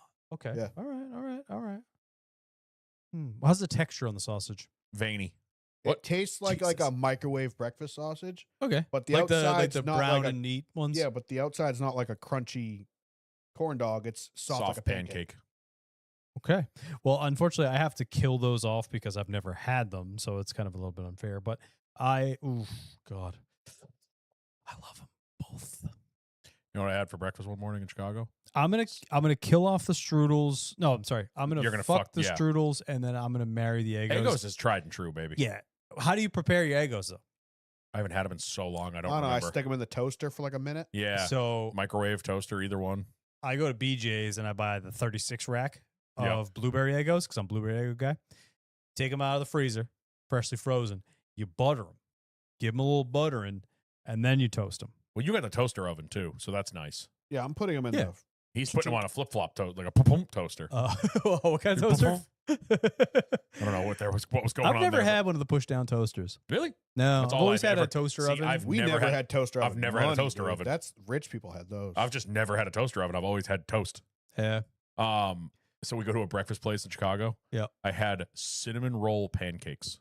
Yeah. It was a stack of pancakes with like cinnamon roll glaze and like the cinnamon roll. There's a place in Braintree, the Innards. next town over, the town that I grew up in, that is like Phantom Gourmet goes there and Oh, yeah, talks yeah. about their pancakes. They have specialty pancakes. They have a cinnamon roll ones. I've just never unreal. had But anything they're like that. Fucking this. Dude, they come out as a 5 stack. I made it through 3.5 and I was like, Wild. I can't do this. See, I like the place in my hometown because you could do individuals. Oh my God. I would have paid for individuals because they came out, the guy drops it in front of me. I'm like, this is like 6 pounds of pancake. Yeah. See, I can't do too many pancakes. No. They fill up too much. Dude, Literally I a was- pancake. I was fucking Yeah. that kind of looked like it actually. I got through like 3.5 and Steph looks at me. She's like, you okay? I'm like, No, I can't I'm unwell. I can't shovel another piece into my Dan's mouth or like, I I'm gonna told you, pass Steph, out. 3.5's a lot. It is. It's a lot. Heavy D 89. Could SVG be an actual threat if he wasn't driving Trackhouse tractors? Yes. Like, we said it to a Yes. T earlier. So I think Yes. he would be legitimately in the chase, which he is anyway, but I'm saying I think he'd be higher up if he could just qualify. I think he'd be a threat to everybody's safety. I'm fine with it. Dude's a hothead. Don't give him that fast of a car. Love it. I'm here for it as well. Downriver Diecast with the last 3 on Instagram. 1, if you had the money like a driver, where would you go on the off week? Ooh. All right, so off week is 2 weeks. 2 weeks from now, so we're talking first weekend of August. Late July, early August is your vacation week. I don't know. Like we're situationally in this position right now. Where do you want to go 2 weeks from now? Anywhere? See, I'm not going like somewhere tropical Nope. because it's already Nope. hot. Too So hot. I'm kind of thinking like you go places that you I would wouldn't think like think of, like, I would think of Alaska. Colorado. Like Colorado, if you're doing Alaska. that. I would think maybe somewhere in Europe. I'm thinking We can Alaska. Go visit Django. Because Still in the chat. I've always been intrigued I've by always it. wanted to Not go really there. interested in going there when it's negative 135. Like this might be the time to do one of those like river cruises. The Alaskan cruises. yeah, the ones that like skim the Steph's, coastline while it's warm out. Steph's parents did 2 Alaskan cruises, and they said they were the coolest thing ever because you're just kind of cruising along. Literally, you can see land. It's not like when you go to the Bahamas and it's like you look out the ship and it's like, oh, cool, ocean everywhere. Yeah. They just kind of cruise up the side of the state, and it's like you just look at glaciers the whole time. I think I'm gonna That go would with be that. cool. I'm gonna go with that. I would go somewhere in Europe probably. I'd go back to Scotland or go to Italy. Europa? Or, yeah. Where you going, Norm? I don't know. You want to come with me to Alaska? No, he's going to go. I think Alaska. Yeah. I don't know if I want to go to cruise. I'd rather go like outdoor boys, just like camp in the middle of the woods in Alaska. Yeah. somewhere. Oh, you know what? He said because we have driver money. I want to do one of those National Geographic cruises because it's not really a cruise. You're just got a fun. week. You're just paying for them to do Yeah. science shit, and you're along for the ride. It's sick. It's not the full off season. You have 1 week to do this, Yeah, they're which usually is a week realistically things. probably like maybe 4 days. Yeah. Don't yuck my yum. Okay. He's yucking right. it. That's Yeah. no. Yeah, I'd go camping in Alaska or something. Yeah. Well. All right. Downriver Diecast with the next 2. Dream concert opener and main act. Oh, Jesus. I can't even begin to. Good Lord, that's a lot. Yeah, I can't even come up with an answer I'm for just gonna that. throw out 2 out there. I'm gonna go with Tiesto opening for Tiesto. the Beatles opening Pass. for Prince. Pass. Hate the Damn, fucking you were Beatles. gonna make out with so many guys there. God, I hate the Beatles. Ugh. Wow. I don't know. I feel like this is very It's similar. Way too hard. This is threw similar to when something out people ask us, "Oh, what's your dream 3-car garage?" I don't know. You could ask me that today, and I'll give you an answer, and Yeah. then tomorrow I'll give you a completely different. That's why answer. it's fun. You just throw one out there that you're thinking off the top of the dome right now. Oh well, since we're gonna go back in time, I just. I don't like music. Oh, I'd love it, but I don't, since you're going back in time to watch the Beatles and Prince, always wanted to go back in time to see Metallica on like Ugh. one of the '80s tours, like when they were the biggest thing in the world. Yeah. Oh, love it. I just want to do what you I know. did to I me. know. So. I hate the Beatles. I'm Who's the sorry. opener? You know what? I still don't forgive Metallica for ruining Napster. So No, they that can was fuck that was themselves. just Lars. Well, I think it's- they're all one team. All right, fine. Ooh, He's almost as bad as fucking Bono for infiltrating my iPod. I still will. I hated you two before that. Yeah. It was even worse. I after hated that. them before. I will never forgive them for it, and I will also never forgive Metallica for ruining Napster. Who's your opener? But you had that brought us LimeWire, and that was way funnier Yeah. when you Computer killed your parents' Solaids. computers. I don't even know if this could be an opener if you could consider it, but give me fucking Queen opening for Metallica Hell yeah. in like 1986. I'll go for the opener and get out of there. Queen is my main show. Give me like Motley Crue Yeah, that'd be cool. in their prime. Queen's your opening up main for show? Queen. You got to make Yeah, out with so many guys there. probably. Have But a we're gonna chance play with Freddie. Motley Crue first, so we're all super manly and cool. No, Motley Crue is like With big hair. makeup and leather. We're all big- super Yeah, cool dude, with wearing Kickstart My makeup. Heart. That's like the manliest song ever. Yeah, it's sung by the most feminine dudes ever. No, Norm's Aerosmith gonna go. is the most Norm's gonna feminine go to a dudes Queen ever. concert dressed like he went to a Motley Crue concert. Oh, those assless chaps are gonna go for Dude, miles. you're not paying for a drink all night. Those assless chaps are gonna be the hit of the venue. You think Yeah, I'm they are. drinking stuff there, dude? Yeah, roofie coladas. No, it's all absorbed through the tongue there. That's not the only thing. Acid, not penis. It's not the only thing you'd be absorbing through the tongue there. What's your profanity? Be getting in his pores. Oh man. Yeah, I don't know. We're getting I'd canceled. rather go to like a comedy show. Right, Downriver Diecast. Favorite time of the day to cut the grass? Do you also do fancy lines in your lawn? Right before sunset when it's not a billion degrees. I like to do it first thing in the morning. Yeah, see, I sleep Piss in the morning. everybody off? I like Yeah, to I don't sleep in do the morning, so mornings. I will wait till the evening to do it. I don't like go out of my way to do fancy lines. It just kind of happens. Like I don't plan ahead. Like there's guys in my neighborhood that I can tell they're like Stripers. GPS coordinating where their Yeah. stripes are going to be. For me, as long as it's cut and looks semi clean, I don't care. Yeah. See, I'm at the old house. I didn't have a lawn when I bought my old house, and I grew it Yep. myself. So I was really proud of that one, and it was, you saw it. It was great. It's not the only thing you were growing. Peppers. Yeah, okay. I was like, definitely not a wiener. But you saw the lawn at the old Yeah, house. It was yeah. fucking mint. So I really cared about that one, but I was not a stripe guy. So I would actually cut the lawn and then go over the entire lawn with a leaf blower to get rid of the stripes so it looked like a perfect. See, I like the stripes, Carpet. but I don't have a zero turn, so I can't do You can't stripe it. I have to go. I do circles. Yeah. I You start. still using the path that I drew? I do, but I actually mixed it up the last time I mowed. Instead of doing one continuous path for the whole lawn, I did that one section, then I did the back, then I did the other Right, side right. because it's U-shaped. I was getting tired of doing because the problem is that one continuous line works until they start running into each other, and then I just have Yeah. like Well, you also should mix it up. mix it up for Yeah. the lawn itself. Hey, but whoever asked this question, fuck you. the in the new house, my yard sucks. So I'm still in the process of dealing with the yard. I'm still clearing before I'm caring. Yep, So it's just cut to function Yep, at this I point. get you. And Speaking that's of- it for the Instagram. All right, let's go to Discord. There You're was up some for the disco. Oh, I just dropped my phone on my balls. Oh, that didn't feel good. Oh, I think I'm out 4 to 6. So the surgery took. 4 to 6. Duh. Oh, we actually don't have that much in Discord. Thank God. Oh, yes, we do. S. Blakely 22. When was the last time Monster Energy wasn't a primary sponsor of a car in a cup race? We didn't have a Monster car for either of them last night. It's been Like a a while. specific race. No, well, I'm just kind of wondering. It's probably been a while. It's been a while. Oh, geez. I thought you didn't like music. Is that a comedy bit? The Shane Gillis thing has been a while. I couldn't tell you who sang that song. Really? Stained? Aaron Lewis? Either All right. either or would have been acceptable answers. Couldn't tell you a single Stained song. Other Yes, you than would. it's been a while. Blocka. Blocka. With Trackhouse struggling, how is SVG P5 in the fastest Chevy and the next best is Suarez? Oh. Skill. Pure skill. Talent. Luck. Level of Maybe. handsome. He pit before the caution. I don't True. know. Or after. All it. right, now we get into the Joe Spinelli questions. The Oh, Joe boy. Spinelli hours. This gets weird. Oh, this one was kind of interesting. If you could live as a citizen in any fictional universe, which one would you choose? So I took this as anything. Like, you want to live in the first Fast and the Furious world? Hell yeah. You want to live in Super Mario world? Go for it. Jesus. You want to live in Avatar? They were kind of cute. What? I was waiting for that. Yeah.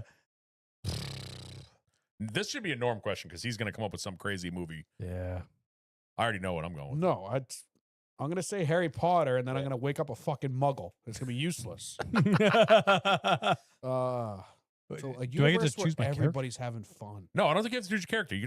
You want to live in this video game, movie, book universe. Any Miami fictional 1983 Scarface universe. Boom, done. Universe. Yeah. I'm thinking modern. I haven't seen the movie yet, so I don't know if there's consequences to every single one of them. But the Obsession universe, just give me One Wish Willow. I have no idea what you're talking about. The new movie that's I haven't watched blowing it. up Is the it world. good? Have not It's seen on that. Peacock for free. I just don't Ah, do horror Peacock. movies. I literally. Oh yeah, I'm not a big horror movie guy. But it's pretty much a store you go into and you buy this little joke box and you crack it and you get one wish. Oh, And the kid wishes that some girl falls in love with him and it turns on him. And So she's he obsessed. Goes, yeah. he goes, I wish she loved me more than anything. And because of the way he worded it. Oh. Yep. Gotcha. She But becomes I don't crazy. think- Yeah. I think they said like not every wish has a negative repercussion. It's just you have to word it carefully. You have to be specific. So like you literally be like, I wish I had $1 billion tax free and I could spend it. Click. And you could actually use I it. wish I So had. just put me in that universe where I could just safely make a wish. I for a wish bunch I of had a money. 1972 Chevelle with a 30 overboard 454. Like very Yeah. specific. and $5 million in the trunk. Easy answer: Days of Thunder. I want to live in I mean, 90s. good I want to answer. live in 90s NASCAR, but also easy answer. Like I said, I want to say the first Fast and Furious, but you know what looks like a fun world to live in? Too Fast, Too Furious. Hell yeah. early 2000s Miami fucking street racing scene. That you come on now. Okay, Yeah. so you have to live in the movie. Like essentially, you live in the universe. Okay. You live in that whatever it is. So I'm sorry, but like, oh shit, Airheads. Oh, I got it. Pirates of the Caribbean. I kind of saw that Good one. answer. That's what I expected him to say. Yeah. I'm surprised Kyle didn't Oh, say. I'd love to be a swashbuckling. I'm surprised Kyle pirate didn't say the and Patriot. die at 25 to. I already lived that. Kyle's the kid. Black Plague. Kyle's the kid that gets killed. Oh. All right, that was actually a cool question. All right, now this is an FMK, but it's a long one. Ooh, So Last bear- Action Hero. Good call. Good call. Oh, Last Action Hero. God, I love that movie better when I was a Peter kid. Pan. Then I never have to grow up and get a job. Oh shit, Stay kid forever. that's a great call. Keep going. Okay, all right, so this is a long one. Bear with me. FM kill. I mean, what kind of race do you want? Edition. FM kill? Why did you say it like that? Did I? Sorry, I don't know. That hurt my brain. Put emphasis on Sorry. the kid. All right. Short track racing when there's a good deal of passing and almost the entire field gets lapped and we end in under 3 hours. 90s/2000 style. Or yesterday. Short track race where it's one groove, nobody can pass unless you have option tires, and the leader gets trapped behind lap cars because of aero, no tire wear, OG next gen style. Kill. Short track race where there's more too wide racing, but there's tons of cautions and the race is over 4 hours long, but there's a photo finish, O'Reilly style. I'm going to kill the one groove. Yep. I will fuck the too wide with tons of cautions and marry the short track. Good deal of passing. I'm going to kill one groove. I'm going to fuck last night. It was fun, but I don't know if I could do it every week. As the Chaos Master, give me the O'Reilly series, million cautions. Yeah, and give me the shit Martinsville show. race every year. Give me that Yeah. Martinsville. It was a shit show, and I know there's a lot of times we watch those races, and when there's the fourth caution in 5 laps, and we're like, what are we doing? I'd rather almost watch that than anything else. Yeah. In the moment, it's kind of annoying, but it's races I'll always remember. You know. AKA, just give me the O'Reilly car in the Cup Series. He also said the real question here is, what the hell do people who hate every short track race want? Well, there's no perfect way. Yeah. No. Bennett. Oh man, perfect timing for this one for me. You can only drink one alcoholic beverage for the rest of your life. What are you choosing? Busch Light. Bud Heavies. I mean, Natter Day, I don't know. No. I don't really drink. I'm a Bud Heavy kind of guy. Easy. Wow, Davo 44. This is a loaded question. Number 1 paint scheme of all time. Oh, God, no. no. No. Rainbow Warrior. You can't do that to us. No, because we'll be here You all can't do night. that. No, you can't do that. I can't answer that because my heart says Rainbow Warrior, but I also love The like Black 3. there's I mean, the 100 Black other 3 ones. was such a big deal when it happened. Yep. Yeah, I can't do that. Norm, you even want to consider that? I mean, I have my favorites. Doesn't mean they're the best. Yeah, that's also an opinion-based question. Yeah, that you got to at least give us like a Mount Rushmore. That's too much. I can't do. My brain doesn't want to do that at all. My brain does not want to do that either. Yeah, I mean, my favorites are the Ted Musgrave 16 family TV car and the 9 Mopar Barbed wire. Barbed wire scheme. Yeah. Yeah, that's a good one. Yeah, I'm not But you answering want to go that. like best scheme of all time, like Tim Richmond 25 Folgers. Oh, Yeah, It's just best. It's super clean scheme on one of the best cars of all the time. 29 Aero. Pennzoils were unreal. Yeah. I've always been a big fan, even though I hated them because they were Fords, the 28 Haviland car. Those were great. Just simple, bright, you know, Obviously, you have all the Budweiser schemes. all the that Bud are scheme. just Yeah, the Bud 8. iconic. The Bud 8 is just, and all of its variations is just the best. Yeah, there's too many. Too many. I'm not answering that question, truthfully. And that does it for the questions. That's it. That's it. That's all we had this week. And that's going to do it for yet another episode of the Loose is Fast podcast. Before we sign off, follow us everywhere at Loose is Fast _pod on Instagram and Twitter. The Loose is Fast podcast on YouTube, where you can see this stream in its entirety and then watch next week live and bullshit with us in the chat like all these guys are. Yeah. If you go to Instagram or Twitter, you will find the link in the bio. That is Join where our you will Discord. find our Discord. It has been a great time all season. Once again, we talk when the races are on. We talk when the races aren't on. oh, it's all day, every day. There could be random sporting events on. We're talking about them. I remember, like in the off season, we're live tweeting Super Bowl and NFL playoff games. Yeah. We're in there all the time, having a blast. I'm going to say the same thing I said last week. If you do join, if you decide it's finally time to bite the bullet, come hang out with the boys. when you join, just post something like in the welcome. Say Be hi. like, hey, everybody. Introduce yourself. Because the spam is getting a I little am out real. of the spam's getting a little out of control, and unfortunately they're getting really smart and making themselves look more legit. So we've had multiple times in the last couple of weeks where someone has joined, and I don't want to ban them because I don't, what if it's an actual person? I don't want to piss Right. one of our listeners off. And then about 4 hours later, the whole channel gets bombarded with crypto bullshit or whatever. And it's annoying. So if you do join, if you decide to join, it'll automatically post welcome Joe Blow. If you're Joe Blow, just say, hey, what's up? I'm real. Anyone wants to blow? Anyone want some Joe Blow? Or if you want to blow Joe, you can do that too. It's up to you. you can take him to the Queen concert with Yeah. Norm. What did he say? What did he say? I'm Kyle Belcher, I'm Dan Walker. Norm Peltier. and we'll catch you next week.